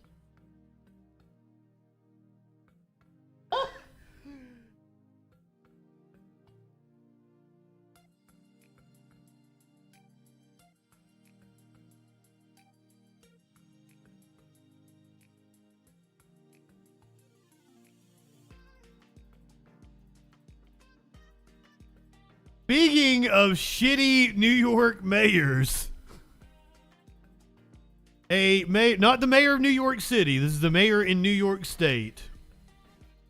This mayor tried to have an NBC reporter arrested. We have an I-Team exclusive. Students, parents, and staff raising concerns after a Spring Valley resource officer was let go. And today, when investigative reporter Sarah Wallace went to confront the mayor about why he had the officer removed, this is what happened. Well, ACAB, he was probably a piece of shit. We have a right to ask him. You should please leave. This is my private office. Would you like to come out? Whoa! Whoa! Who elected this fucking wizard elf thing? Mayor, what the fuck is going on? Talk to us outside? No. This motherfucker could dye his hair pink and be the fucking logo for my show. Now, the camera is kept rolling as the mayor ranted to Sarah. She's live at Village Hall this afternoon with all of the new developments to walk us through this. Sarah. Well, and Natalie, David, the latest dust-up indeed involves Mayor Alan Simon. Law enforcement sources are telling us that he actually threatened to suspend the police chief after we asked questions because the police chief wouldn't arrest us. But the bigger issue potentially impacts school safety. PP girl. This is my private office. Would you like to come out and talk to us outside? No. Okay, could you tell us why you are... And if the guy has the camera, take the camera, they're trespassing. Well, you can't take the camera, but we will. I can do what I want to do out. Okay. Out of my office. Sure. Spring Valley Mayor Alan Simon furious as I tried to ask him about his latest controversial decision. He is like every bad caricature of a Jewish person. Like every time you see like the right-wing anti-Semitic, like greedy Jewish, like evil person, that's kind of what he looks like. I didn't think they actually existed. A longtime and beloved school resource police officer, Kwesi Evelyn from Spring Valley High School. There are some students who don't have fathers. He is a father figure to them. He encourages the students. He pushes them. Be the best you can be. How worried are you about safety? I'm very worried. The police chief told us the position was abolished by the mayor. There are still civilian guards, but Evelyn's disappearance came as a shock to parents on this first day of school. It wasn't somebody who was just coming to be like, oh, this is a job. You understand? It was not just a job for him. He treated these kids like they were his kids. So I am very concerned about the safety here, because when fights break out, he's the one who's there to cut it out. In April of 2022, when a student was stabbed in the school park. Well, here's the thing is like school resource officers being in a school usually end up just criminalizing poor kids, escalating things to the legal system that don't need to be escalated to the legal system. That's usually what happens with school resource officers. They don't actually keep kids safe from a school shooting. Parking lot. It was Officer Evelyn who applied a tourniquet. Law enforcement sources tell the I-Team that Evelyn, who was back on street patrol today, had refused Mayor Simon's orders to report to him weekly on the behavior of certain school officials. The mayor refusing to answer our questions about that. Do you want to talk about why you eliminated the school resource officer position and endangered I'm sorry, I potential can't. It's a students? personnel matter. Really? Really. Okay. Goodbye, good luck. A few minutes after that, the mayor summoned the police chief into his office. We were later told by law enforcement sources Simon wanted us arrested. That didn't happen. Back at Spring Valley High School, Well, yeah, you'd have a fucking lawsuit. Your message to the mayor. Well, my message to the mayor would be to bring Officer Evelyn back. You released a man who is a big authority in the school, and we want answers, and we want them now. A school district spokesman told us they are hoping that the matter can be resolved quickly because consistency with school resource officers is absolutely critical. The Rockland County Police Chiefs Association told us they firmly stand behind the police chief here, that if there is an effort to suspend him, it will be a violation of the Police Act. And then the ultimate question, will the district attorney's office or the AG's office begin an investigation into those claims that the mayor apparently tried to pressure an officer to spy on school officials? Live from Spring Valley, Sarah Wallace, News 4 New York. Sarah, thank you for the latest on that investigation. A lot going on there. Holy shit. Nobody to root for in that one. The mayor seemed like an asshole. The cops are always bastards. Though the public did speak highly of that resource officer, apparently. Are you guys ready for this? This is the one I've been waiting for all night.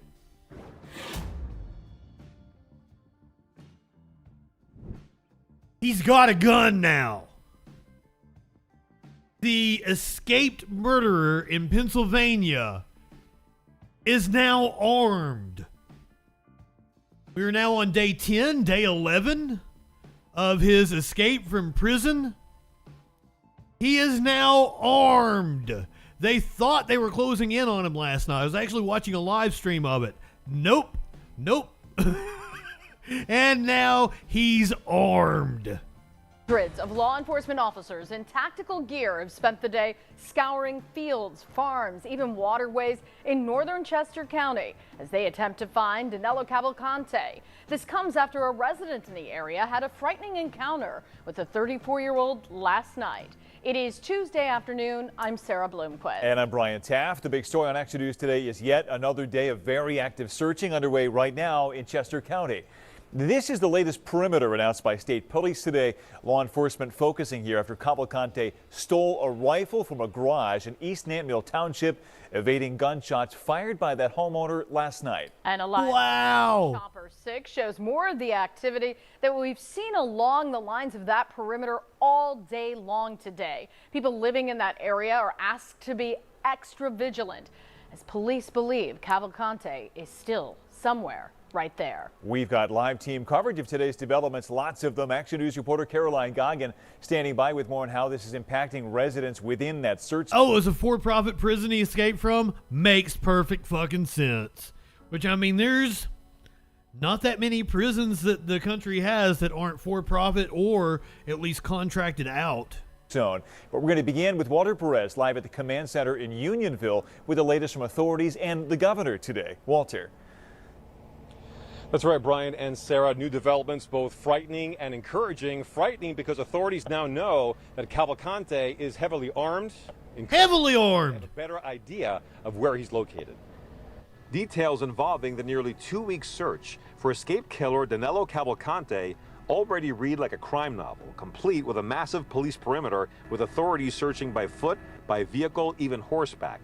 But last night came word of what is arguably the most alarming plot twist. Authorities confirming this desperate fugitive is now armed with a loaded rifle. It all unfolded last night after someone reported seeing a man matching Cavalcante's description along Fairview Road in East Nantmeal Township. Moments later, authorities arrived on the scene.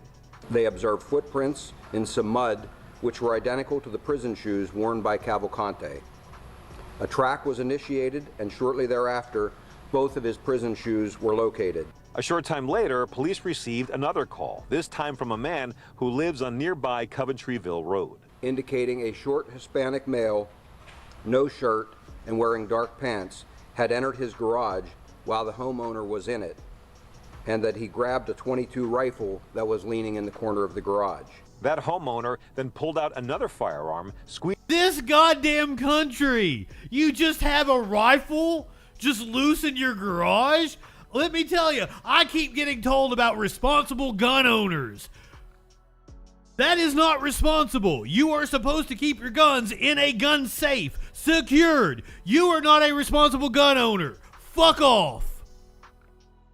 Squeezing off several shots. At this point, there is no indication that Cavalcante was hit, allowing him to get away with a loaded .22 caliber rifle with a scope and a pair of work boots he stole from another house. Earlier today, yeah, heavily armed is not how I would describe that. Here in Unionville, where he had this message for Cavalcante. This is a moment where you got to realize the gig is almost up, and you'd be best to turn yourself in. No, he wouldn't. That is what I would urge him to do at this time. Now the Owens... Sir, it is not best for him to turn himself in. He is a murderer. He is a convicted murderer. He ain't getting out. I mean, just stating facts to you. J. Roberts School District closed several schools today as a precaution. Meanwhile, anyone who lives within that perimeter is being urged to secure their homes, secure their vehicles, and if you see anything suspicious, contact 911 right away. Remember, Cavalcante is to be considered armed and extremely dangerous. Reporting live from Unionville, Walter Perez, Channel 6. Now, this was this afternoon, but of course, I've got to give you guys the update. He has still not been caught. The latest update was 15 minutes ago from local news. Still not been caught. Action News. Sarah? Walter, thank you. And for that very reason, it's been a very tense day for residents living within that search perimeter. People are anxious knowing that Cavalcante is armed and could be hiding anywhere. Police have asked everyone to remain vigilant and report any suspicious activity. Action News reporter Caroline Goggin spoke with residents there today. She's live now in South Coventry Township with more. Caroline. Well, Sarah, a reverse 911 call went out this morning to people who live in this area. We know this afternoon that the search perimeter for Danilo Cavalcante, it now spans several miles. So officers are stationed throughout here in northern Chester County, and several roads are closed. Take a look behind me. We are at the corner right now of Route 23 and Route 100, where officers remain this evening and residents remain on edge. I hope that they catch this guy. People in northern Chester County are locking their doors and crossing their fingers as the search for escaped prisoner Danilo Cavalcante approaches 2 weeks. I mean, at this point, like, it's shoot on sight, right? I would assume that's the protocol. And moves into their backyards. Immediately when I found out that he was armed in our area and dangerous, we called off work. Emma DeLong is the owner of Knee-High Farm in South Coventry Township, not far from where police say Cavalcante stole a rifle on Monday night. Chopper 6 captured officers searching her property on Tuesday afternoon. DeLong says before leaving the farm, she made sure everything was locked and secured. I just want him to be caught and to feel safe again and feel like we can be outside. Another local business owner, Giuseppe Gatto, owns the Bravo Pizza in Pewtown. When police established a perimeter and shut down part of Route 100, he closed his business for the day. Talking to my customers the last couple of days, we're afraid. You know, they're afraid, I'm afraid, because it could happen to it could be at somebody's house, it could be at somebody's business. For that reason, security checkpoints have been established around the search area. Anyone trying to pass the perimeter to get home must have their car inspected. It's a little scary because, you know, we got kids around here and everything, but for the most part, it looks like they got it. PB Girl, were you here when we did the update 2 nights ago?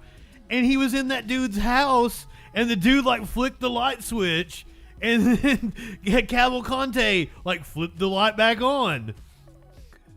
And then just casually walked out. Like, this guy is wild. Everything under control. State police believe Cavalcante is still likely in this area. And I'd like this picture. Is he like posing? Is he looking straight at a fucking security camera like, haha, not gonna catch me? This is fucking wild. Police believe Cavalcante is still likely in this area. Residents hope officials can pinpoint an exact location and recapture this convicted murderer. It is day 13, and it's really hard on the community. Day 13, I'm sorry. Officers and all the people who are volunteering as well. And, you know, it's just exasperating. And if you know anything about this area of northern Chester County, you know it is very rural. There are a lot of farms here. And DeLong told me earlier today that the longer this manhunt continues and the longer these farms have to remain shut down, the worse it's going to be for their business. And we also know right now that this manhunt is having an impact on students and parents in this area of Chester County, with schools in the J. Roberts School District closed for the day today. You're live in South Coventry Township. I'm Caroline Goggin, Channel 6 Action News. Caroline, thank you. We want to go back. Yeah, I'm kind of amazed that he hasn't made it further, but I guess he's being pretty careful, isn't he? He stole a vehicle at one point in time. This is my new business story, yes. Danilo Cavalcante, the escaped convict's mother, says he had no choice in girlfriend's murder. Wow. He had no choice but to stab his girlfriend to death.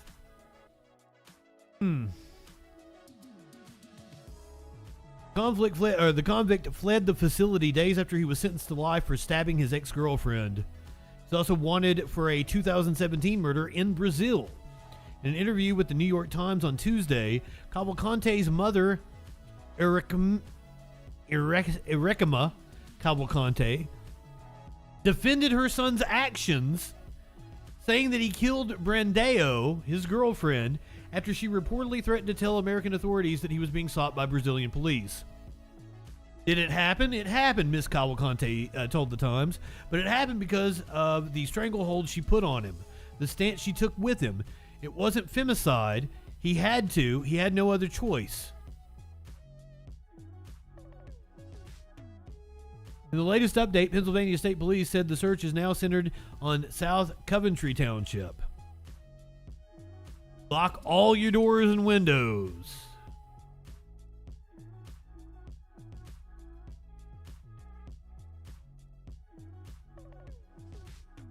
We do have a manhunt? I had no idea. No, I have been 100% fascinated with this story. The dude, crab walking out of the fucking prison. He's been using sewage drains and tunnels in order to elude police. Exactly, the victim made him do it. Very Republican of him. Now, what did happen today in Tennessee is 5 cops are going to be held accountable for their bullshit. Former Memphis police officer was charged with the murder of Tyree Nichols and federally indicted. Police officers, 5 of them. Today, the Justice Department informed the family of Tyree Nichols that we have charged 5 former Memphis police detectives with federal crimes in connection with the death of Mr. Nichols. United States Attorney Kevin... Oh, Ray, did you not see it? Oh, shit, we're going to have to watch it then. I'll show it to you. It's insane.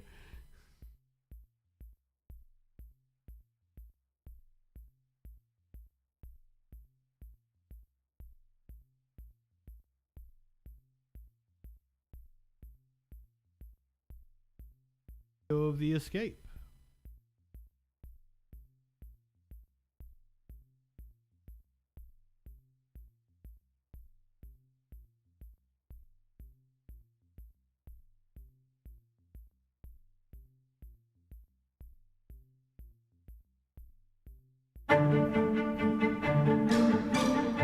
His depravity knows no bounds. I mean, this is someone who has nothing to lose. A statewide manhunt is underway for Danilo Cavalcante. If he's already engaged in a murder in broad daylight, there's no stopping him for what. His depravity knows no bounds. I mean, this is someone who has nothing to lose. A statewide manhunt is underway. I was totally on his side until, like, you murder your girlfriend by stabbing her to death, and then apparently he killed a dog. So now I'm hoping he's, shot in the street like he deserves. But originally I was rooting him on because, like, look how fucking cool that is. His depravity knows no bounds. I mean, this is someone who has nothing to lose. A statewide manhunt is underway for Danilo Cavalcante. If he's already engaged. Here's the thing. It's not the wildest prison escape I've ever covered. Not the wildest prison escape I've ever covered. I was actually the news director of a radio station. It's actually a jail, not a prison.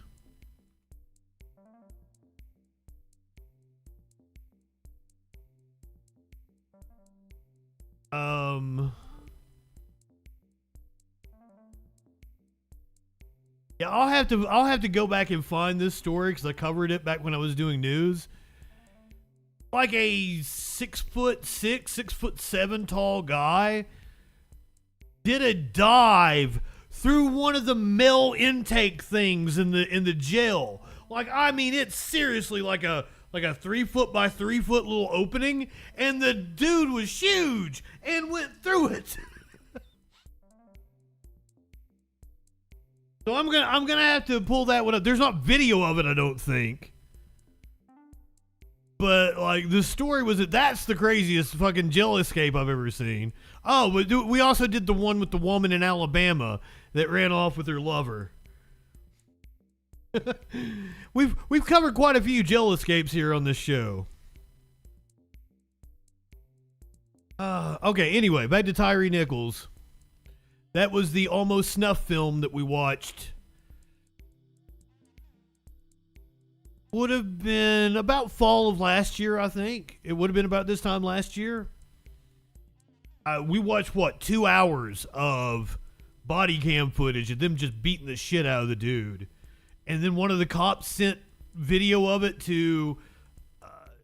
I think the dude had been like...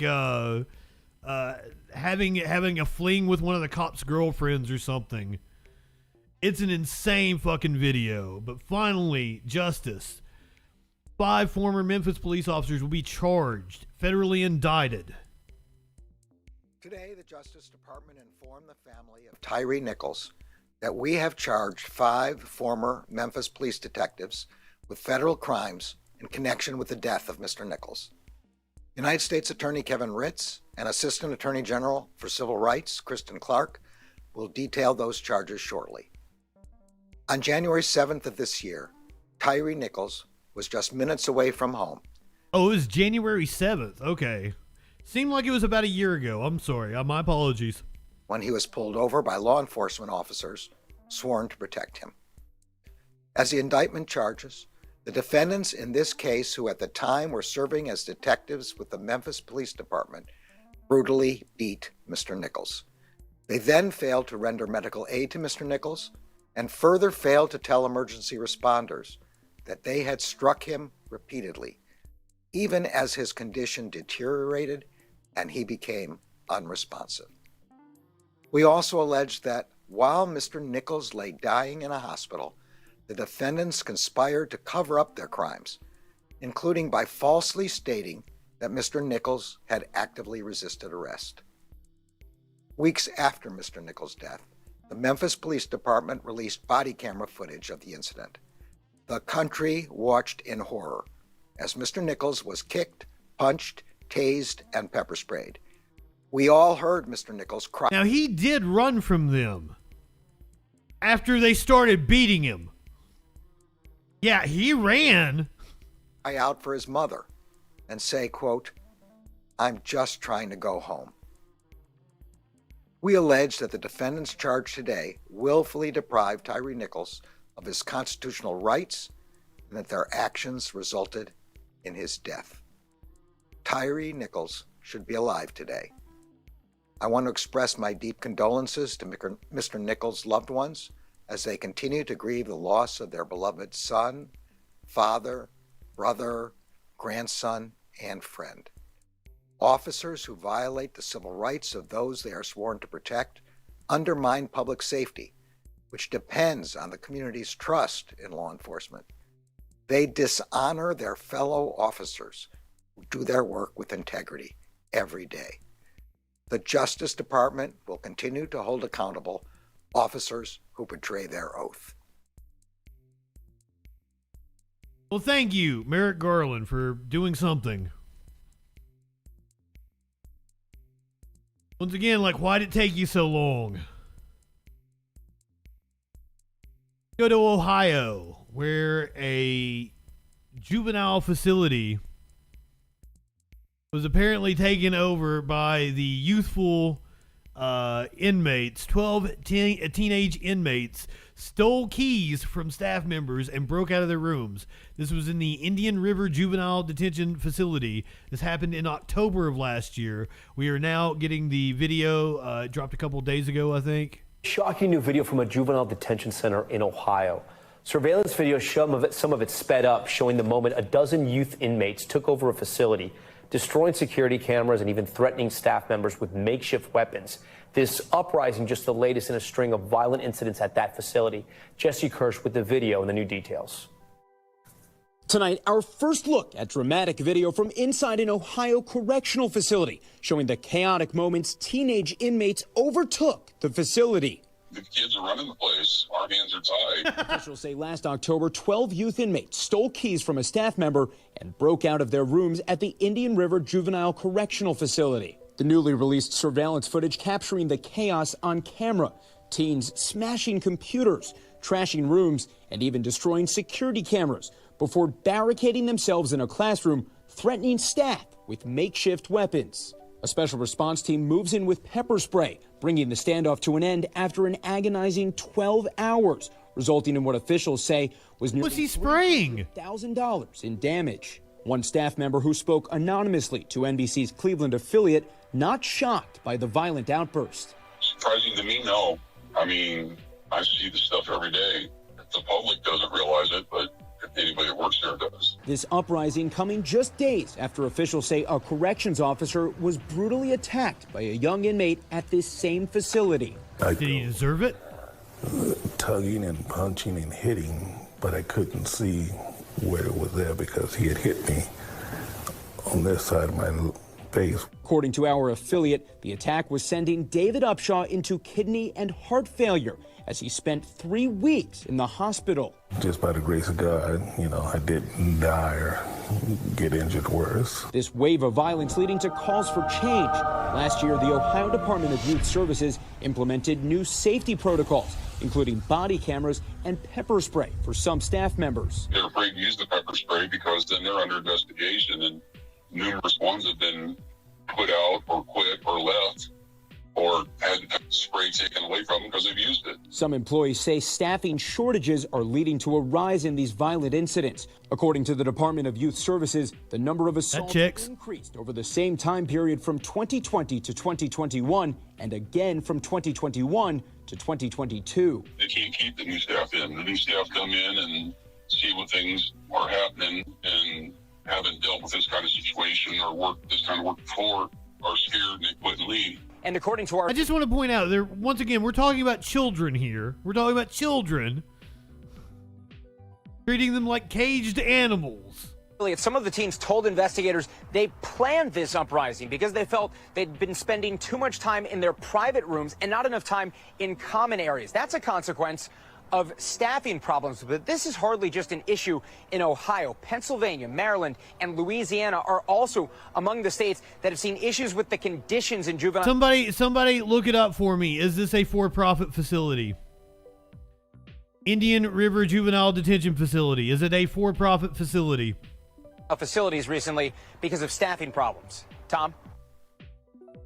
Oh, sorry. Shut up, Lester. YouTube channel. Follow... Pumpkin Spice asked me the other day, like, what's wrong with Lester? I was like, nothing's really wrong with Lester. It's just kind of it's a running joke we got going on. Yeah. You guys want to do some gambling tonight? If you want to do some gambling, I wouldn't go to the MGM Grand Casino. Apparently the victim of a cyber attack. Tech antitrust trial in 25 years is now underway. The Department of Justice is targeting Google and its dominance in internet search. I wanted to talk about this tonight, but this is not the MGM Hotel. I hate it when they've got the wrong headline. ABC News business reporter Alexis Christophorus has more on that and your other business headlines. Alexis, what are you watching today? This historic antitrust case against Google. So the U.S. government is... We're going to check in on that as it gets further along. ...to the internet. It wants to prove it's a public facility. Harms consumers by well, my apologies, but even with a public facility, a lot of the services are contracted out. Competition to maintain its dominance as the internet's leading search engine. The tech world's going to be watching this case very closely because the Biden administration is looking to rein in other giants like Amazon, Apple, and Meta over similar allegations of anti-competitive behavior. Google has previously denied any wrongdoing and calls the lawsuit deeply flawed. Apple is set to unveil the latest generation iPhone at its annual fall event today at its Cupertino headquarters. The iPhone 15 is expected to be faster and more powerful, but it's also expected to switch out the usual lightning charger for the universal USB-C charging port. The switch not a lot of people celebrating that. With a new European Union regulation that's meant to improve convenience and reduce e-waste. You could also expect upgrades to the Apple Watch and operating software at today's event. Well, some guests at MGM Hotel and Casinos were fresh out of luck yesterday. They took to social media to complain of problems with slot machines and hotel room access in several states, including Las Vegas and New York. That's after MGM said a cybersecurity issue forced the casino chain to shut down some of its internal systems. They were being held ransom. Media post, MGM Resorts says the company is investigating to determine the nature and scope of the matter. No word yet on whether its systems are back up and running. And the days of self-serve soda fountains at McDonald's may be numbered. The fast food giant reportedly plans to phase out the do-it-yourself stations over the next decade, citing hygiene, theft, and changing consumer eating habits. But McDonald's franchise owners insist that those free drink refills will continue even after the machines are gone. We did reach out to McDonald's for comment. They haven't gotten back to us yet. All right, Alexis Christopher. I would figure the phasing out of the self-serve thing is like all fast food restaurants are moving to, you know, new models that aren't exactly catering to dining in as much, right? I just thought that was, you know, part of a retooling. I figured. Let's talk about boots. I got accused of being a bootlicker the other day by some dude that was in the military.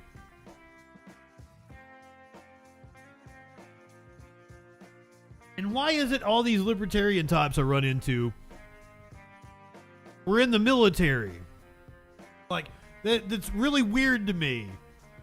Like, you come out of it, or we're in Intel. I run into a lot of them that were, you know, in the intelligence community and shit. And they come out, they're like, the government's bad, the government's bad, the government's bad. Then why did you make your living off the government? You're telling me the government can provide you training and a job, give you benefits for the rest of your life, but it's bad for the rest of us. Is that what you're saying?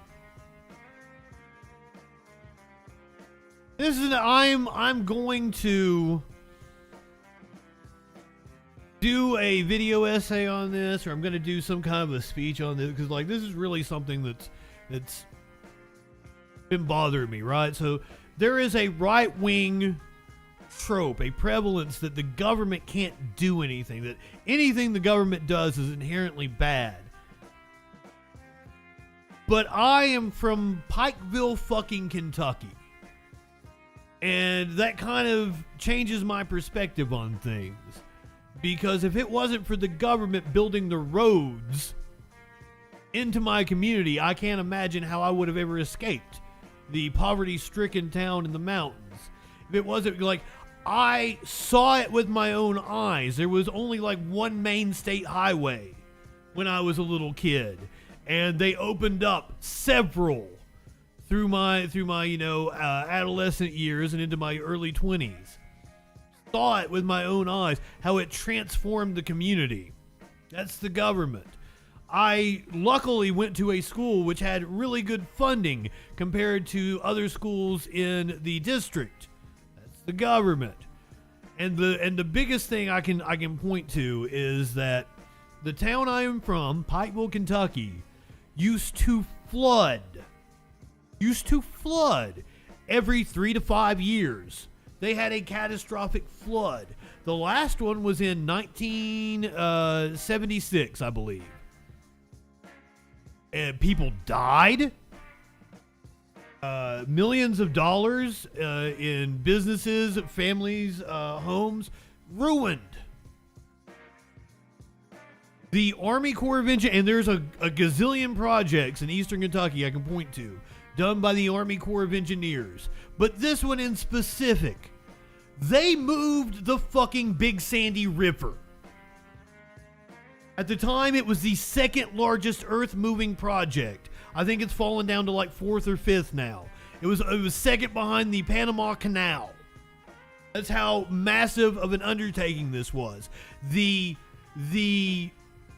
Army Corps of Engineers moved the fucking river. Yes, PB girl.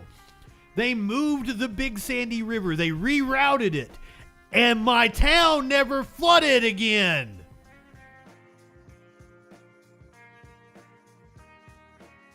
That's what the government can do. I've seen it with my own eyes. Now, there's a whole bunch of assholes that grew up in privileged, affluent homes that have no idea all the ways that, yeah, they moved the town of Grundy. Literally picked the town up and moved it. There are a million just engineering wonders done by the Army Corps of Engineers. Yes, they moved their... I'm going to have to show you guys this, aren't I? Huh.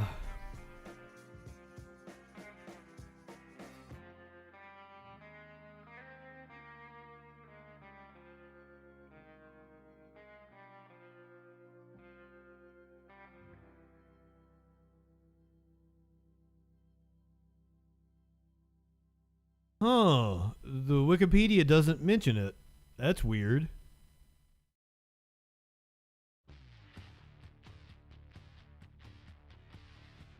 That's insane.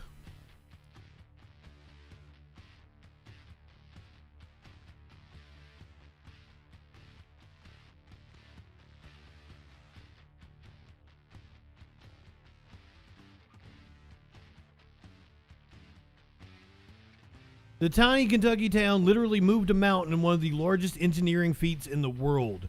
We all know that Kentucky is capable of doing great things, but would you ever imagine that a tiny town in our state could literally move a mountain? They moved a mountain, but they rerouted the river. The eastern Kentucky town of Pikeville dared to dream big back in the 1970s when it began what would end up being one of the largest engineering feats the world has seen. It's incredible to think that a small mountain town in the Bluegrass State could accomplish the Pikeville cut-through overlook. That's the town of Pikeville that you're seeing there. The river used to run that way. That area is called the River Fill. The Pikeville cut-through Kentucky project would happen in 4 phases over 14 years and would require an impressive number of people, businesses, and agencies of all levels to work together. Miraculously, the approximately $80 million project was completed in 1987.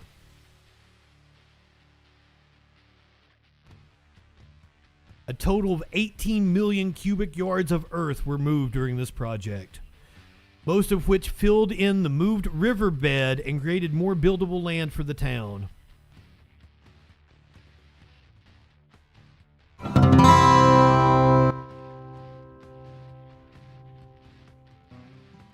Pikeville, Kentucky, the city that moves mountains, the city that moves rivers, the city that creates opportunity, the city that is now considered the most progressive in eastern Kentucky. But what is the secret to creating such... Well, that's a low fucking bar. Shout out to my friends who will be attending Pikeville Pride. A vibrant community in rural coal country.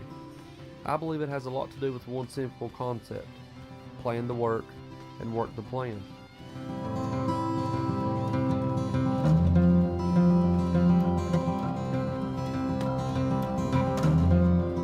Yeah, mountaintop removal is bullshit. That is something I've advocated against because it's more efficient for coal companies to be able to come in and just lop off the tops of the mountains, and then you can't really reclaim them. So you go into, I've told this before, I don't know if I've ever done this on stream. I used to cry when I would drive back into my hometown of Pikeville, Kentucky and see the lopped off tops of the mountains that are covered in gravel and pine trees because you can't reclaim them.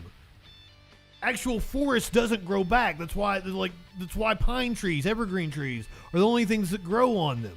It's fucking disgusting. And to see these giant mansions put up on stilts on the side of the hill, these gigantic fucking homes owned by, the bankers and the coal barons that made the money off the coal industry, overlooking the shanty towns of trailers and shacks that were ravaged by the coal industry. I'm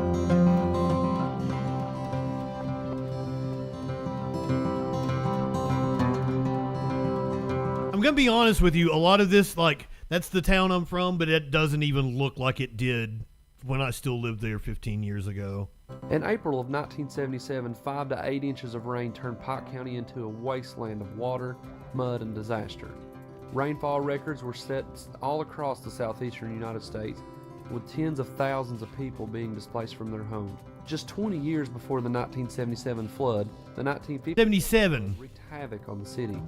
Locals were upset, businesses could not... Oh my God, that bridge! I can't believe I'm seeing a vehicle on that bridge. So, that bridge was a walking bridge. The 1957 flood... I know exactly where that bridge is, and I wouldn't even walk across it. My God. Wreaked havoc on the city. Locals were upset, businesses could not grow, and the town was running out of flat land to build on. Pikeville wasn't the only town in the region with this problem. Williamson, West Virginia had also been hit hard, as well as Hazard. Cities throughout the region solved their flooding problems in a variety of ways. Some folks even decided to move their entire town out of the floodplain. One community built walls, and Pikeville had a completely different approach that would strategically position the city to prosper. Mayor William Hambley was the visionary leader behind the Pikeville Cut-Through project. Known as the mayor who moved a mountain, Dr. Hambley sought to relocate the railroad in order to eliminate the dust that came from coal hauling trains which passed through the city daily.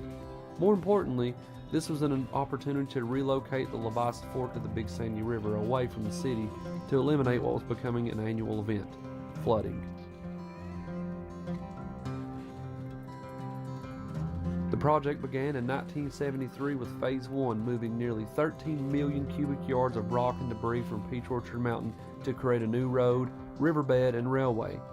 Phase 1 cost $17.2 million, which is over $100 million today. Phase 2 began in 1980. Railroad tracks were removed from the city and placed through the cut-through with the construction of a bridge crossing the new route. During this phase, the river was rerouted and the former riverbed in the city was filled.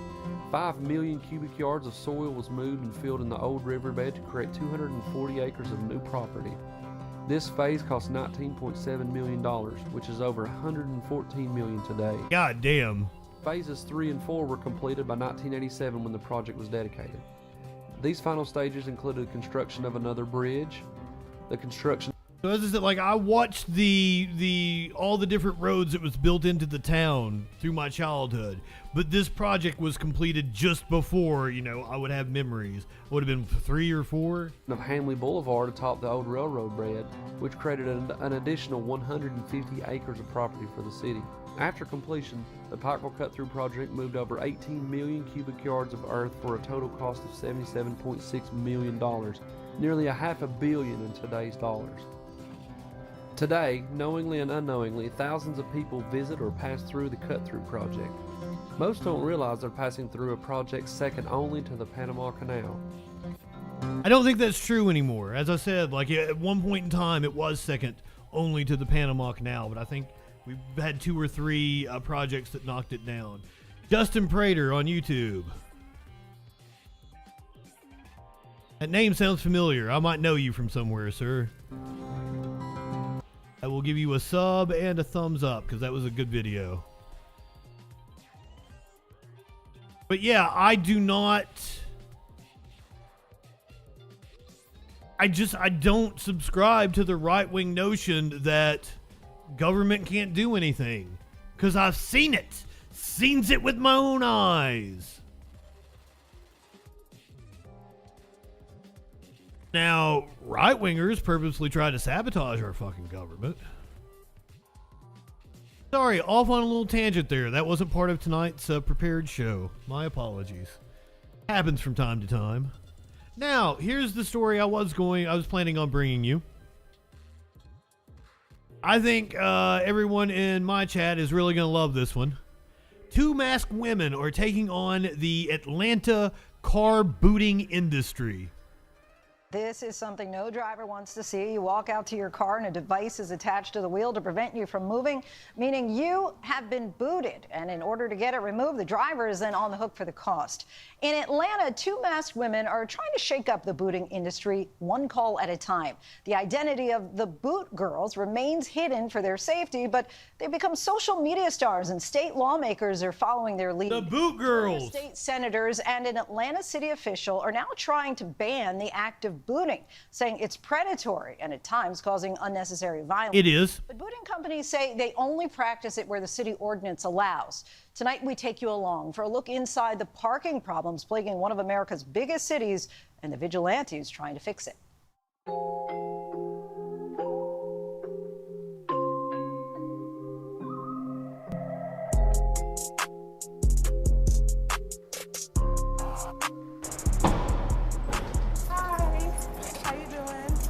Good, how are you? You got cash or cash back? Okay, yeah. How they get like that, When our mask is on, we're superheroes. When our mask is off, we're regular people living our regular life. We just take off the boots. Yep, all day, every day. we're able to be like feminine Batmans. We were at an apartment complex and Shiesty randomly got booted. They had a key and we just bought it from them and started our own. Oh, they got a boot. A day in life is like we usually wake up at like 8 a.m. to our phone blowing up. Oh, theirs is hard to put in there. There we go. And it's full of boots. And it can last till like, what, 3 a.m.? It's like gone up to 40 a day. So we don't really have to do the whole week. You know, we got different vehicles, but we chose the Batmobile today for y'all. So, play some tunes.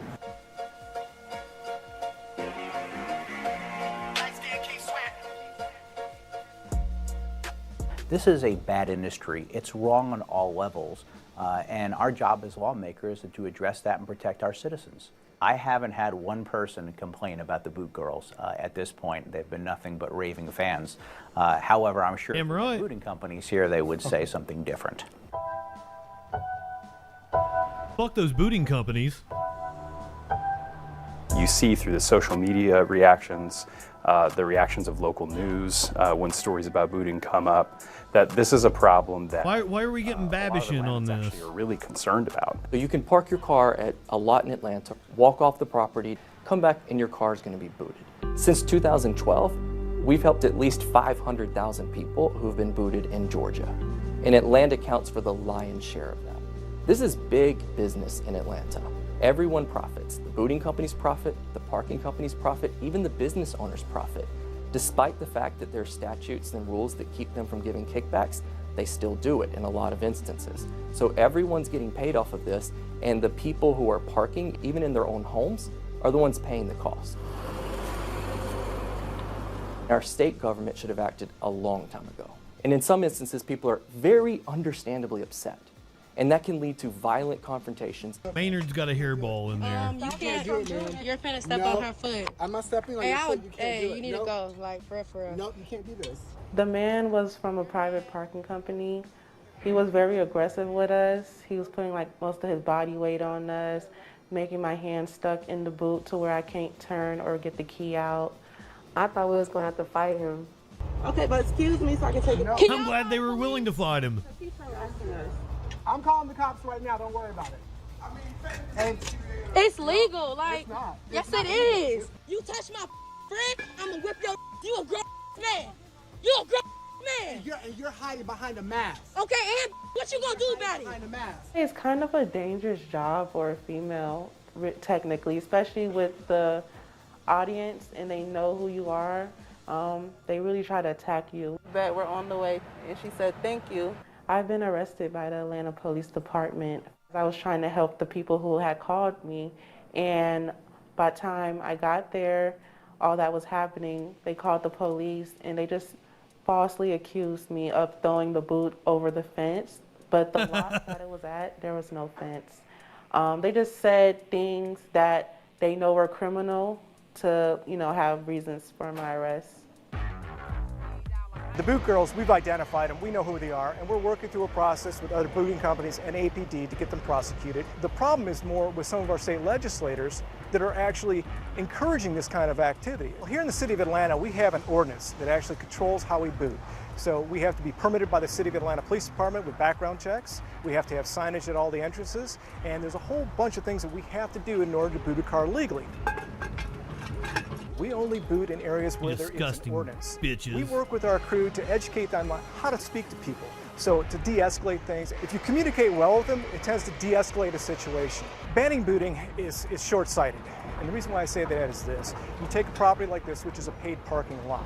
If you ban booting, it's going to leave my client one option for enforcement, and that's towing. Unfortunately for the people who are in violation at that point, the fee is going to be 3 to 4 times higher. Property owners definitely have a right, I mean, this is undisputed, right, to control who comes onto their property, what the terms are, how much parking is, how much it costs to stay there, how long they can stay there. What it comes down to is what is the most lawful, safe, and humane way, really, to enforce parking. There you go, Snicks. Go make an honest living. Paper tickets, controlled access, towing. How is the solution to that problem to trap my car there? Keys. They got all the keys. They got the keys to the street. I make the keys that unlock the booting devices across the city of Atlanta, and I Hero. sell those. And then I manage the girls who actually do removal services. Not everybody is going to agree about what the boot girls are doing or the people who are manufacturing keys. Now, I've advertised that I bought a boot key from one of the guys locally who is manufacturing them. Those keys, in my mind, represent is that people have had their rights to their own property taken away by force. This one company boots 100,000 cars a year in the city of Atlanta, so that's just one company. There's maybe 15 booting companies in the city. Amir Faruqi has been a champion racket against predatory booting in Atlanta. 5 years ago when we tried to ban it, and there wasn't political support on the council at the time to do so, I'll sympathize with some lot owners and small business owners that it is a cost-effective way to try and manage parking. If you're parked illegally and the private property owner or the city. Well, yeah. This isn't getting into, the whole public transit problem here in this country. Booting doesn't. The car is still in the spot, so the spot is not available for anyone else if that's your intended goal. We've had senators, we've had congressmen come in and say, if Atlanta can't get its act together, we'll get it together for them.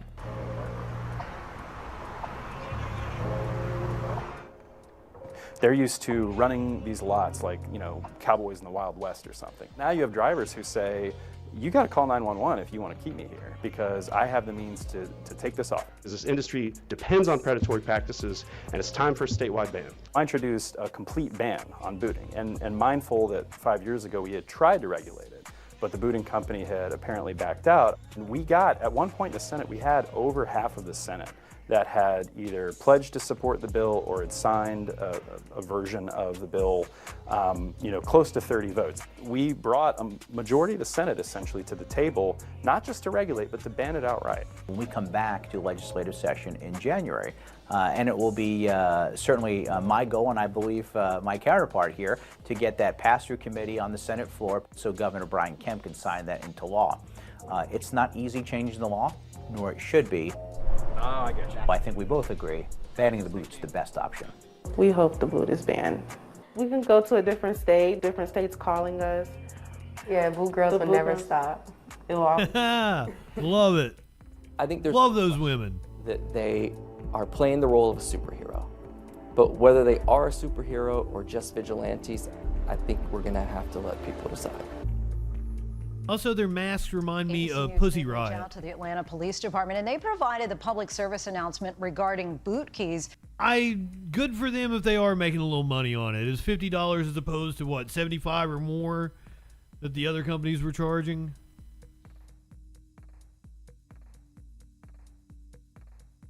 Make a little bank on it. I'm down with it. But I love that their masks are reminiscent of Pussy Riot, one of my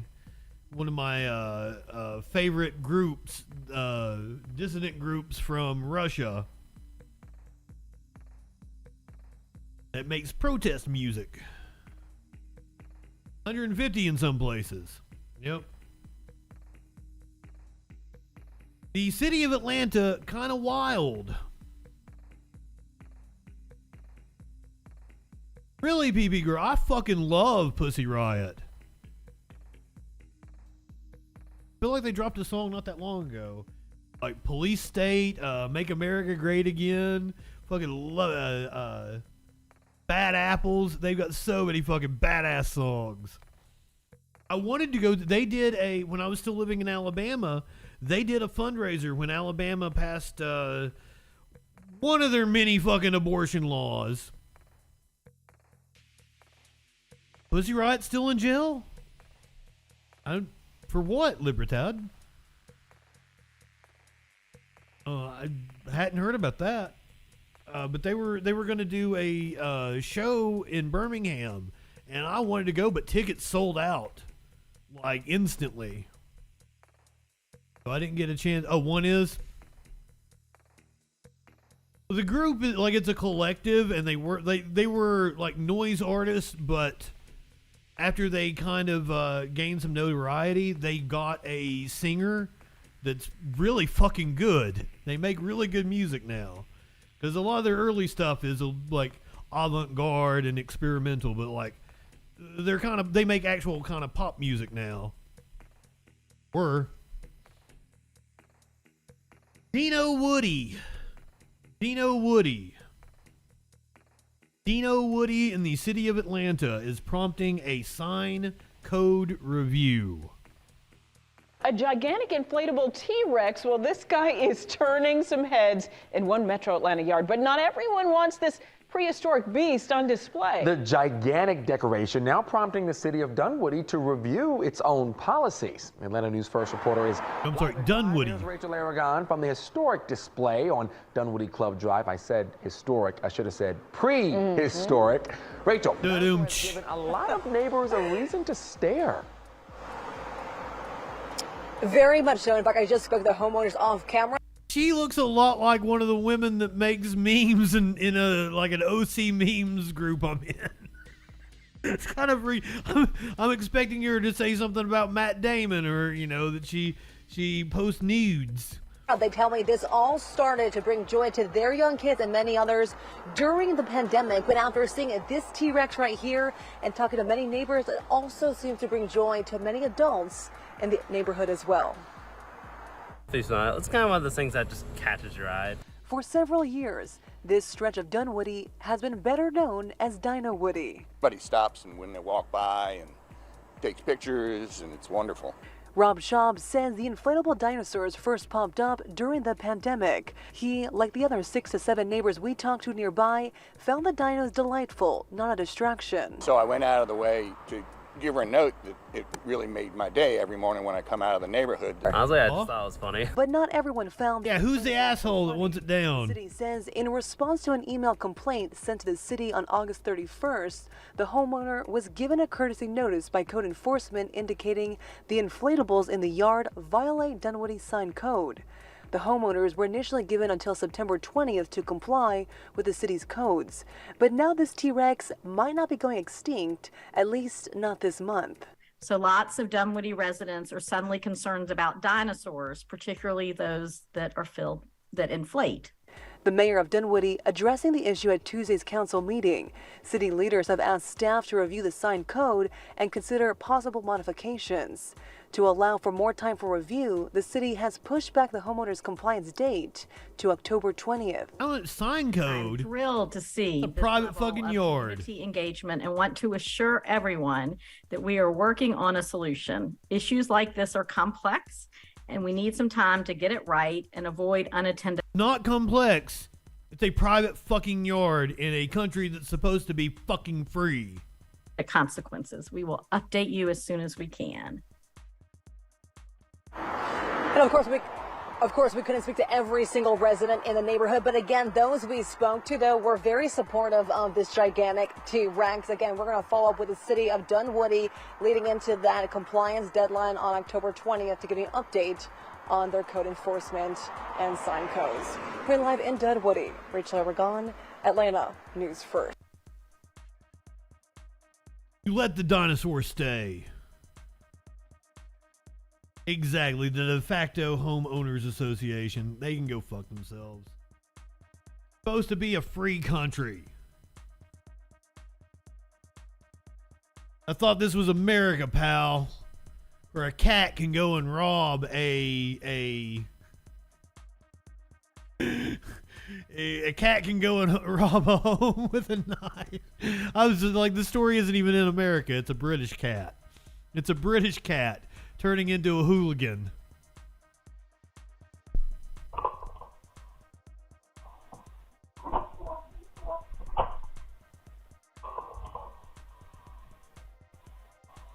He's going to stab somebody. Hooligan cat.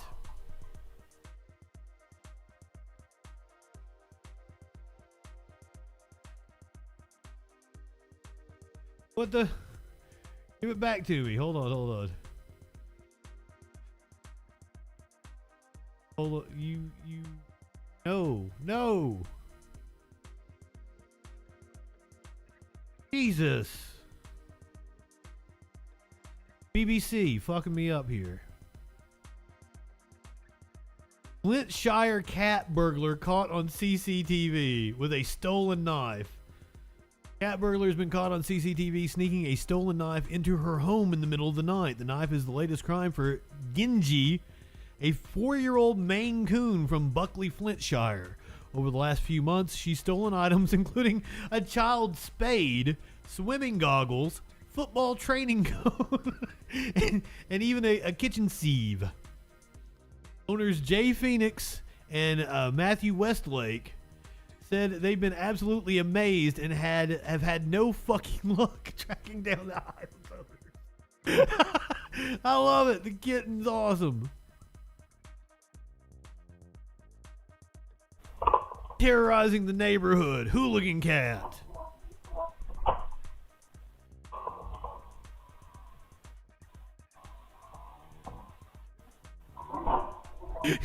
He had 3 lighters. Or had a lighter, a pair of scissors, and $3.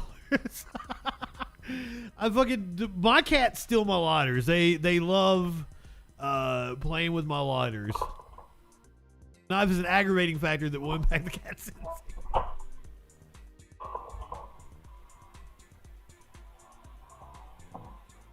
I sent him to smooches. He needs smooches. Go ahead, light one up, tip one back. It's all right to have a little fun before you hit the sack. I'm JustinFREAKIN. We'll see you tomorrow night on the Troll Patrol. Live.